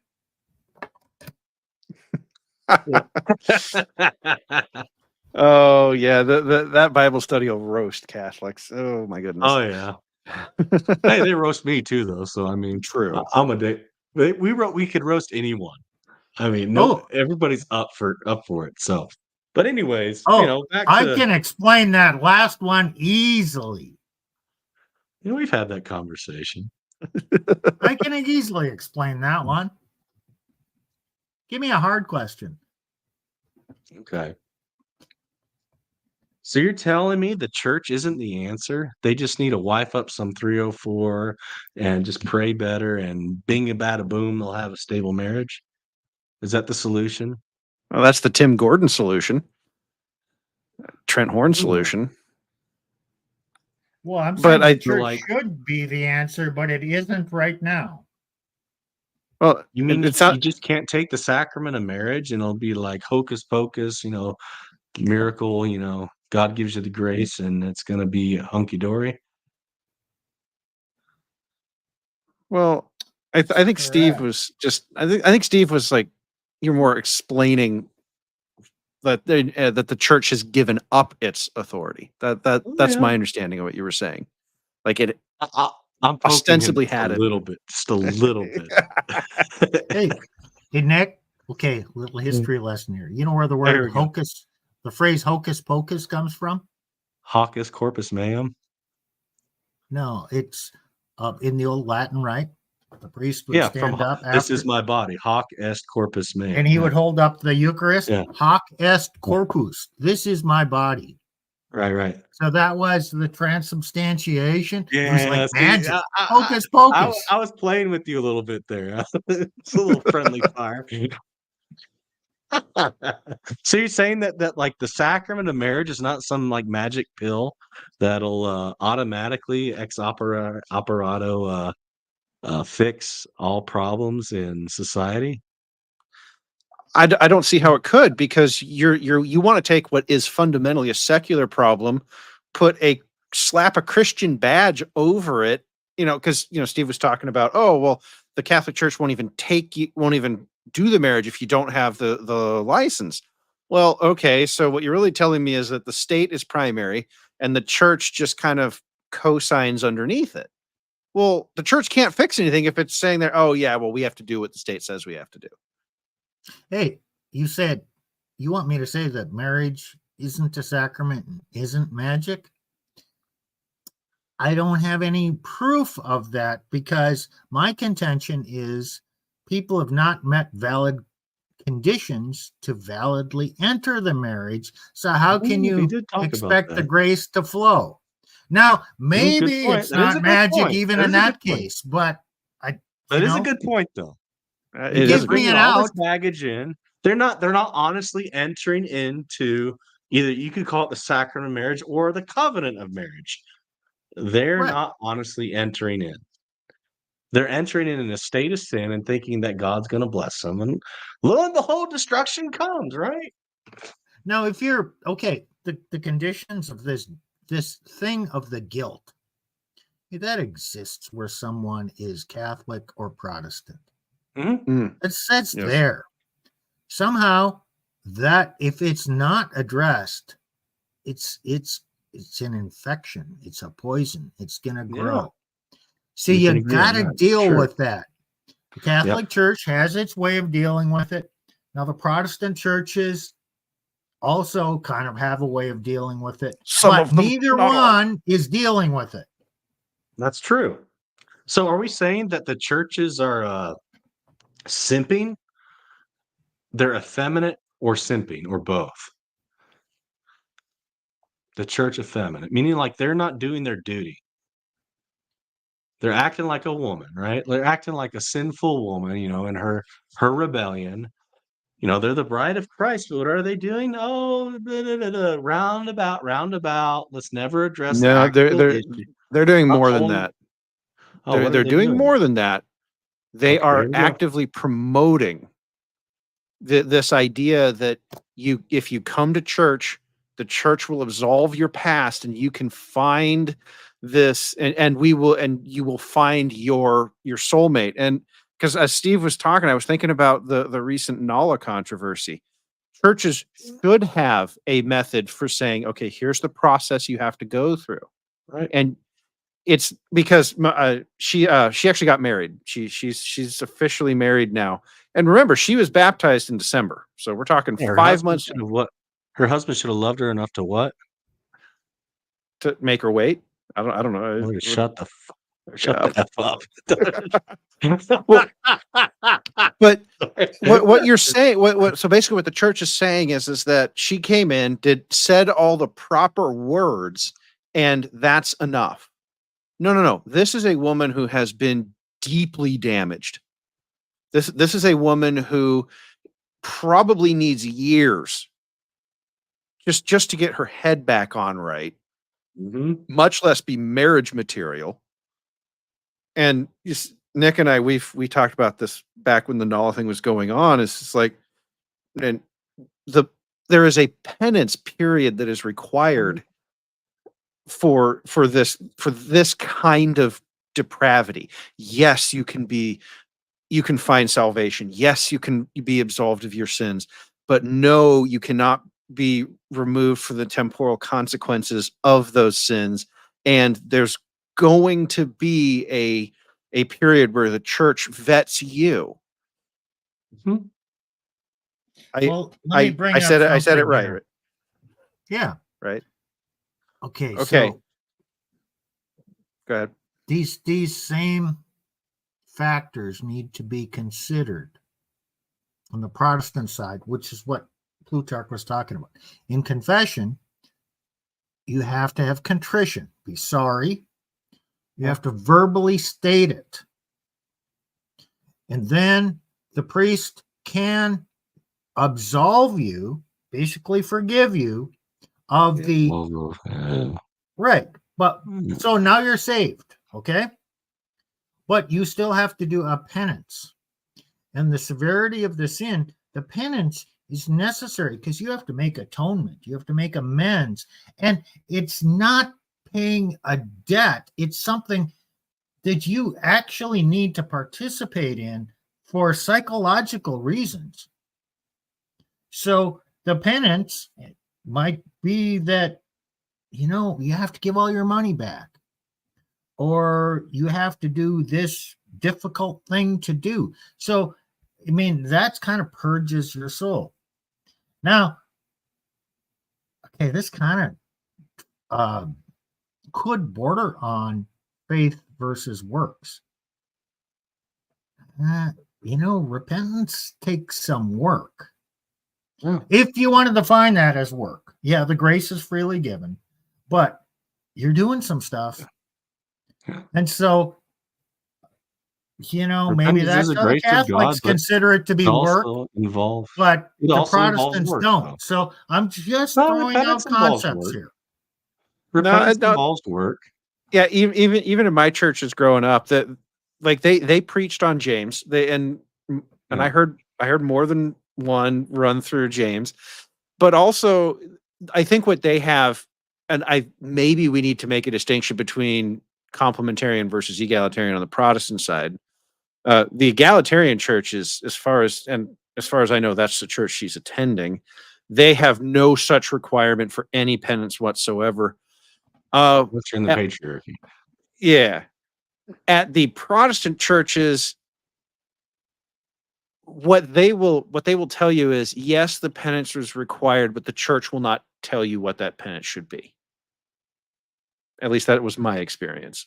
Yeah, it's vague. Mm-hmm. But our confessions do talk about, I know the Westminster Standards, larger, shorter catechisms makes specific, confession of specific sin. If it's public, you need to make a public confession of sin. If it's private, those who you've offended against, you need to confess it to them. And usually, before readmittance, usually, there's church discipline involved, depending on the severity of the sin. There's admonition, suspension from sacraments, even excommunication. And usually to readmittance to the sacraments, there's some sort of, evidence of repentance in your life, or they should readmit you.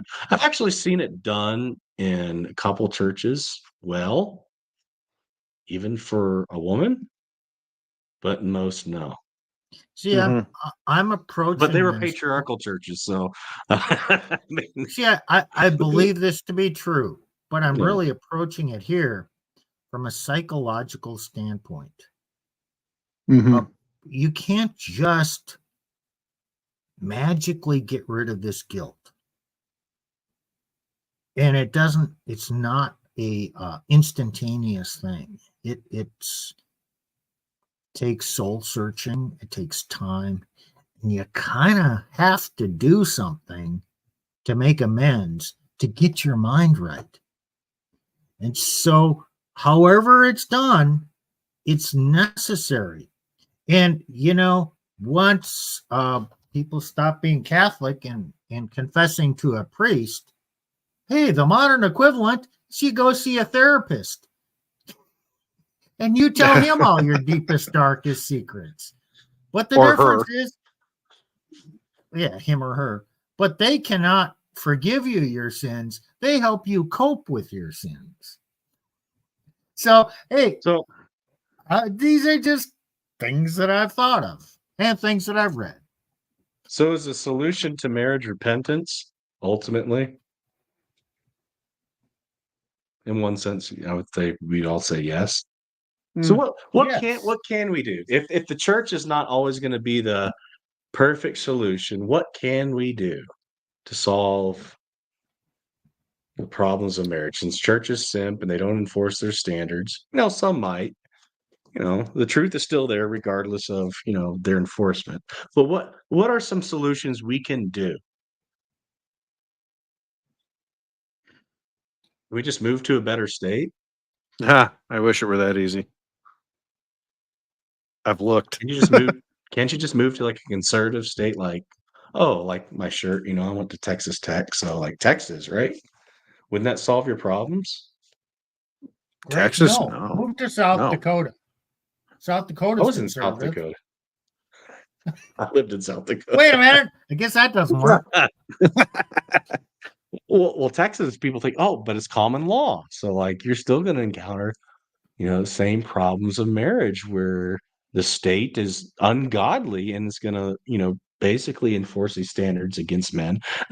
Now, granted, like their custody laws might be a little better than other states, but dude, I mean, your income's still going to be significantly impacted, even if you're not legally married to them. So, like, if you go the whole church ceremony route and you're living together and the church recognizes it, at some point you're going to run afoul of common law marriage, and you're still screwed if she Well, presses the detonate button, so I right? think this is why Andrew Wilson, he advocates for, we need to be working on getting the state out of marriage completely. And he might be right that that's the only way that this. I don't agree though. Okay. Well, I'm just saying. Well, because Currently, sure, it'd be a vast improvement. well, sure, but I think it's for at least, and I don't want to put words in his mouth, but he might be looking at it going, well, we can't fix any of the other problems if the church is sitting here.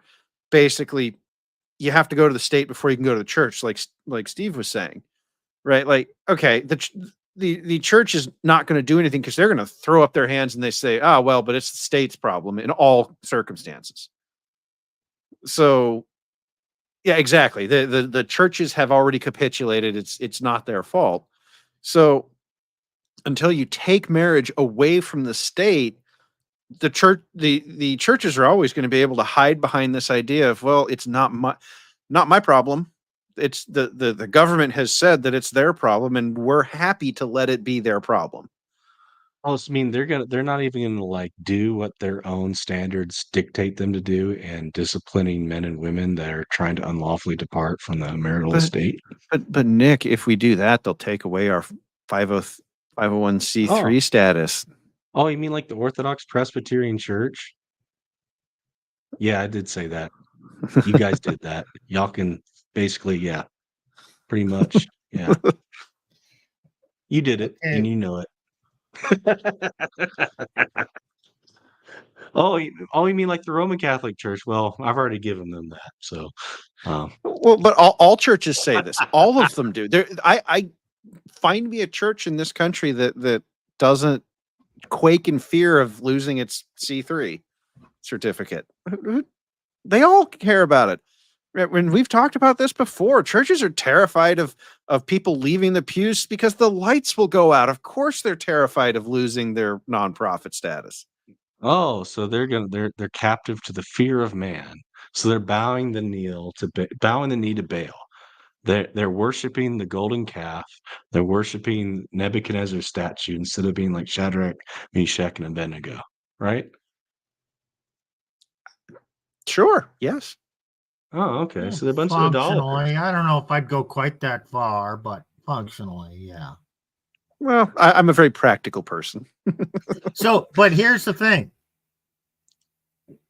We've established that there is no escape, right? Unless we change the laws. But there is no one other than a few of us men advocating that the laws be changed. There's no groundswell of support for that. And I've not really heard no politicians in my state advocating a change and a reversion to marriage divorce laws prior to the advent of no-fault divorce. There is yet no political movement back. Absolutely. That's so it's absolutely not going true. to change. So even though I hate this prescription, and I know Steve, you've already talked about it, the Roman Catholic Church doesn't like it. I think the churches, this is the best thing you can advise somebody to do, I think. I'm not saying it's an ideal. I think it's the best way to at least try to show forth what is in a marriage, and what is expected is a legal prenuptial agreement. I disagree. Not prenuptial. It has to be a marriage agreement that outlines the duties in marriage. It ought to be. I agree with you. It ought to be, but we don't have that. Oh, do we? Wait a minute, Nick. Can you and I write up a contract between us for anything we want? Yeah. Stuff you're going to do, stuff I'm going to do, what your compensation is, what my compensation is. We're going to do a partnership agreement for something. We're going to do an agreement. And we're going to call it the Boogaboo Agreement between Nick and Steve. Is there anything in the law that prevents us from signing a Boogaboo Agreement? Nope. No. Okay. So in a marriage, this new thing that no one's tried. It's a marriage agreement. And it really outlines those educational things that James Sexton said nobody knows about. It outlines all that crap. This is how we're going to do it. You're each going to have bank accounts. You're going to have one joint. His paycheck goes into his account, and then he transfers money over here. He's responsible. They each have their own credit cards. This is what he's responsible for in his duties. This is what she's responsible for. And it outlines how marriage is going to be conducted. And then at the end of it, no, don't call it a prenup, because certain states disregard prenups. So in the event of a dissolution, divorce, you can argue that's not a prenup. That's a marriage agreement. Okay. And now they know how to deal with leopards. They don't know how to deal with tigers. Oh, we have a lot of case law how we deal with leopards, but this isn't a leopard, it's a tiger. This is out of my expertise. I don't even know if this would work. I don't know. It sounds great. It sounds great, but I don't even know if any state would recognize this or a lawyer would know what to do with it. I'm not claiming it's going to work. Okay. I'm not claiming that. Prenuptials are good. Sometimes they get thrown out. And if you sign a prenuptial in one state and you go move to another state and you're divorced there, they may say that prenuptial doesn't apply. But if you have, theoretically, if you, instead of a prenup, you have a marriage agreement, the state can say, well, that's really a prenup and we're throwing it out, in which case you're no worse off. But it might be a different animal and they don't know how to do it. But the other purpose it serves is it outlines the duties of the parties during the course of the marriage.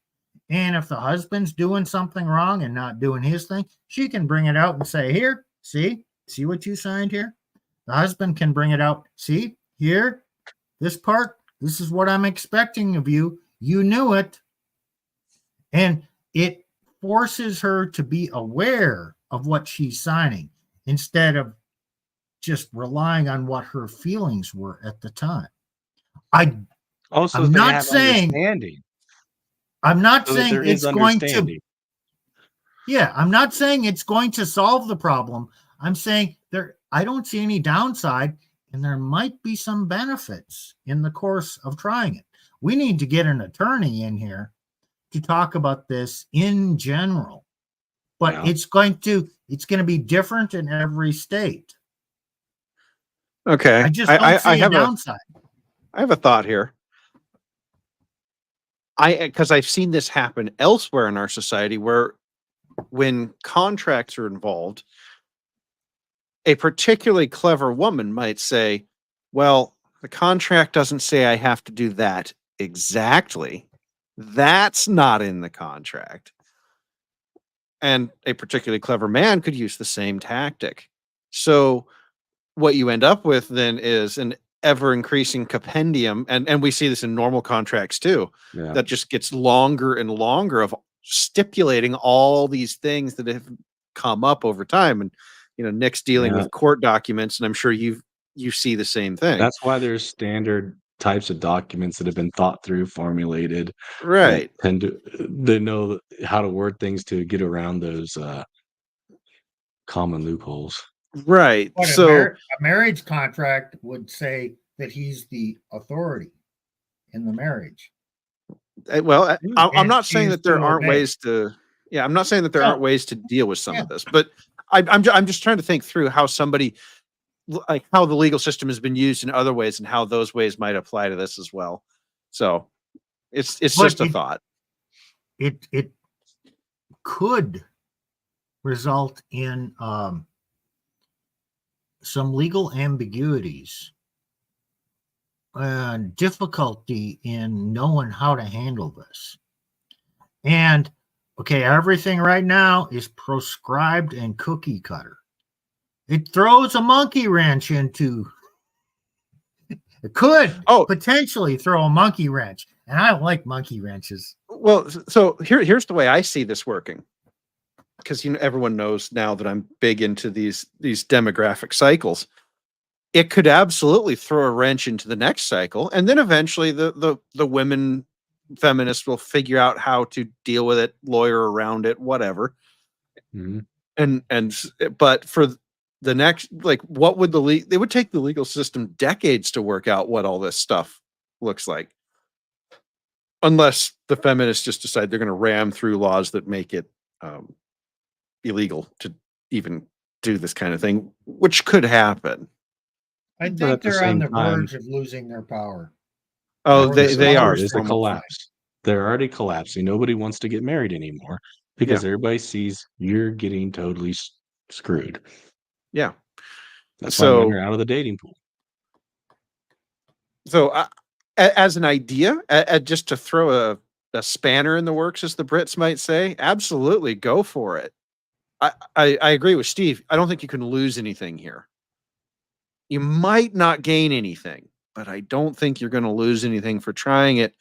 And I mean, I hate trying to teach through legal documents, but maybe it's not so much the legal document, but the negotiation process that creates the document that might be helpful for people to really understand what a marriage might look like. Yes. And that's how I look at it. If there's no probable harm and potential for good, it still might not be the solution. Might be for nothing.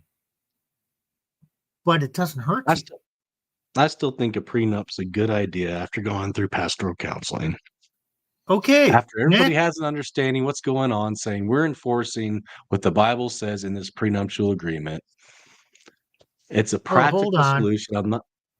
I'll convert you right now. To protect yourself. I'll convert you right now. All right, let's hear it. Okay. In this marriage agreement, there's a section in there that includes what happens if the parties breach the contract.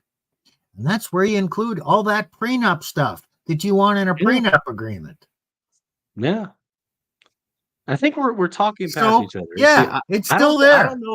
I don't know if states will honor currently today this agreement you're saying. I'm saying, yeah, if we can do that, it would work great. I don't know if it'll work, but I know some prenups you can get to work with legal counsel, contact a lawyer, have the not the opposing side, but the assumed spouse to also have her own counsel and agree basically to enforce biblical consequences and biblical understanding. Yeah, I'm advocating for that exact same process, but call it a marriage agreement, and then include all these duties during the marriage. Okay, so it's the same thing. It's not a leopard, now it's a tiger. Right. Okay, guys. Do we have any other solutions to marriage that we can think of? Besides, should we pray together? Sure. Is that going to be the magic pill? I don't think so. I have one that no one's going to like. Okay, here we go. Don't think that the church is going to help you with your marriage. So don't make the church the focal point of your marriage. I know Nick's not going to like that, but it's sad. It's a sad reality. That's the red pill, unfortunately. You think the church should have your back. Right. The church should uphold your marriage. Now they tear it down. And that's the red pill. That's lamentable. That's really sad. And you're right. Sadly to say, you're current as of today, you're right. And yeah, but there might be something to be said for a sacramental marriage, or a marriage that's done, but it's not within the confines of a church. And there is, like, you guys, there are some states, like the state I'm in is a common law marriage state, so you're going to get hit with it after I think 7 years in a lot of states. But even then, common law, common law has some advantages for guys because there's a lot more that just says, okay, everything's 50-50. So I'm not a lawyer, but like maybe just accepting the common law thing, doing the sacramental marriage and not getting the state involved. I don't know. I'm not a lawyer. But like this idea that the church is going to have your back, I don't count on it. It's not. But if you're okay, let's just say you're common law, or even not, it doesn't really matter. But let's say you're not getting the state sanctioned marriage. You're not counting on the church to enforce the marriage. You still can shack up and consider it a marriage under God, take oaths to each other. You can. You don't maybe don't need someone to preside over it. Okay, so now it's common law, but make sure the man, this is advice to the men, own the house. The house is in your name. Any loan for the house is based on your income alone. Live within your means. For better, for worse, for richer, for poorer. You can't afford a bigger house, or you can't afford a house unless you both qualify and have to sign, guarantee the income. She's going to be on the deed. Don't do that. Just keep renting. And let's say you buy a house, it's in your name, your common law. Is there anything preventing you from leasing a portion of your house to your common law wife and her signing a lease agreement? Nope. Oh, interesting stuff. Okay, we're throwing out ideas here, guys. I think everybody should also. It's well worth spending, $1,000. It could be even less to consult a lawyer to know before you get married. Yes, because you're involving the state. You might as well know what to expect, because most people don't know what to expect because the state is involved. It's worth the money versus 50% chance you spent how many extra $1,000 to get out of it on the other end. An uncontested divorce, guys, is about $5,000. Just so you know. Nick, are you saying that fools rush in where wise men fear to tread? Yep, that was one. Yep. That was one. Same. And I'm not alone. I'm not alone. No, you're not. Oh. Yeah, people find the red pill space usually going through something similar. So there's plenty of pain and misery to share around, but you should learn from it and move forward. So is there hope, guys, in the end? We've had some solutions. We've talked about a little history of church and state, and we've talked about the problem of marriage. Is there hope for the modern church as the modern church? I mean, no. No, for modern marriage as the modern marriage. No. It's disgusting. Our red pill patriarch, our Robert Louis Dabney, talked about its futility from 150 years beforehand. And the godfather of the red pill talks about its disastrous results as well. And the red pill lawyer, James Sexton, also talks about and just the grim reality of modern marriage. Hey, keep this in mind. Is there hope? Yes. Yes. Yes, there's hope. Okay. Who's more concerned about this problem than we are? God. Has God always had a plan and a remedy? Well, yeah, people got pretty bad before, in the time of Noah. Big flood came in. Oh, that is a big reset. Okay, now we have a promise that there will not be another flood. Yeah. But calamities keep happening, and that Israel did that. It happened to Israel the state or the people of Israel many times when Mhm. they went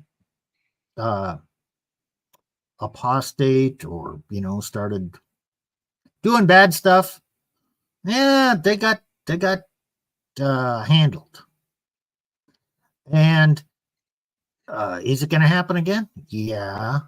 Is God going to bring down wrath? Yeah, maybe. But it doesn't even need to be that. Because when you sin, God says, okay, you're on your own. And then people just continue down the path to destruction. And then after destruction, God comes in and people find God again. And then there's a rebuilding. So God doesn't even have to punish us. Our punishment is being left to our own devices. To our own devices. He gave them over to their own devices. Yeah. He said, okay, you want this way? Have at it. Yeah. There's hope, though. There's hope. God, who knows what tomorrow brings? There could be a revival. It could be a Christian country. The church turns its act around. Am I going to count on it? No. But you can take steps for yourself, for your own life right now. I would say every man needs to come to terms with who they are before God in Jesus Christ and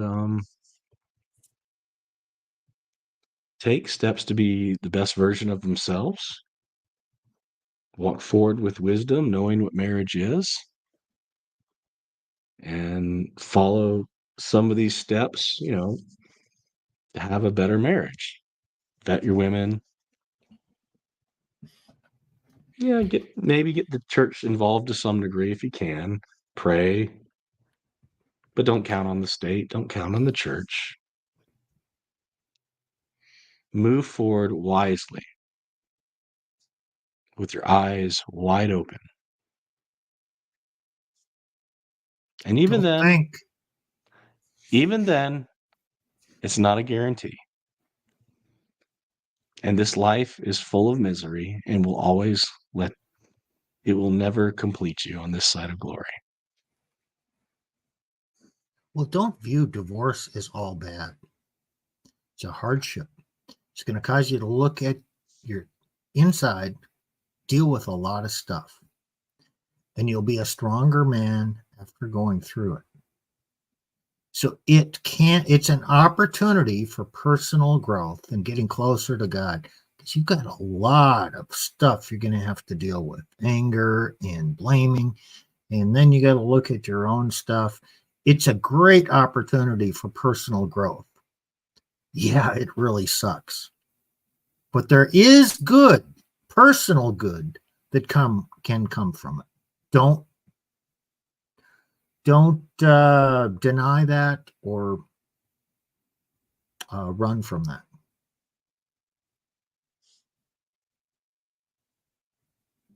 Dark, any closing thoughts about hope and I am remarried. And is it perfect? No.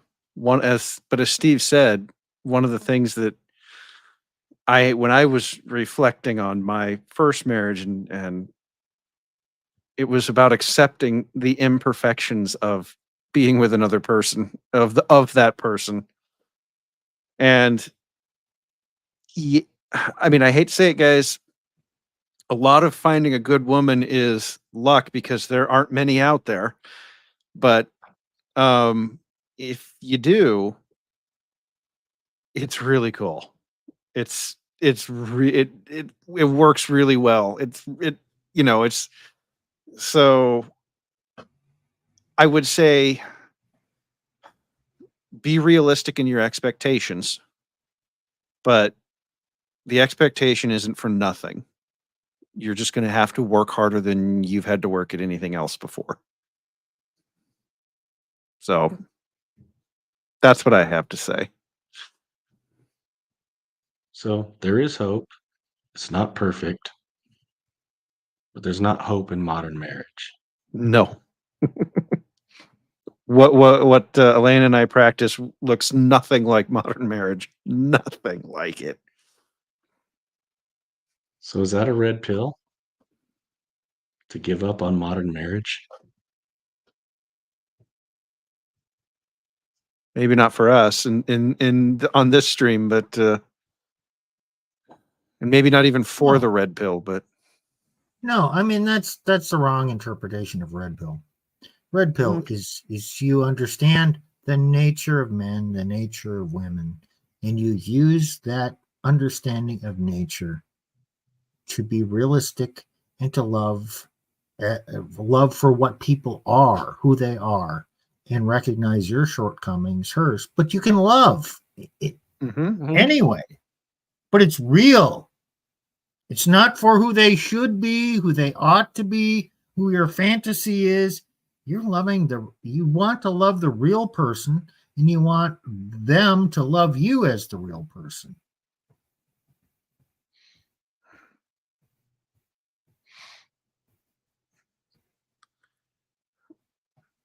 I think that's a pretty good verse to end on there. These things I have spoken to you, that in me you may have peace. In the world you will have tribulation, but be of good cheer. I have overcome the world.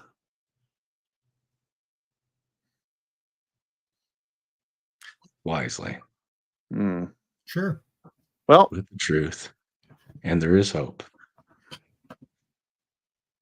just not in modern marriage. All right, guys. I want to thank you all for joining us and bearing with us through these 2 hours. And you can catch us again on next Monday. And what is the topic we're going on Monday? Oh, Monday, we are going to have some fun. I have way too much work to do to get ready for this thing. We're going to be discussing narratives. And this is actually going to be an introspective on some of the stuff that's happening in the red pill lately. So we're going to be discussing narratives, how narratives are used, what is a narrative, and why people care, and how narratives are really used to circumvent your psychology to produce an outcome other than the truth.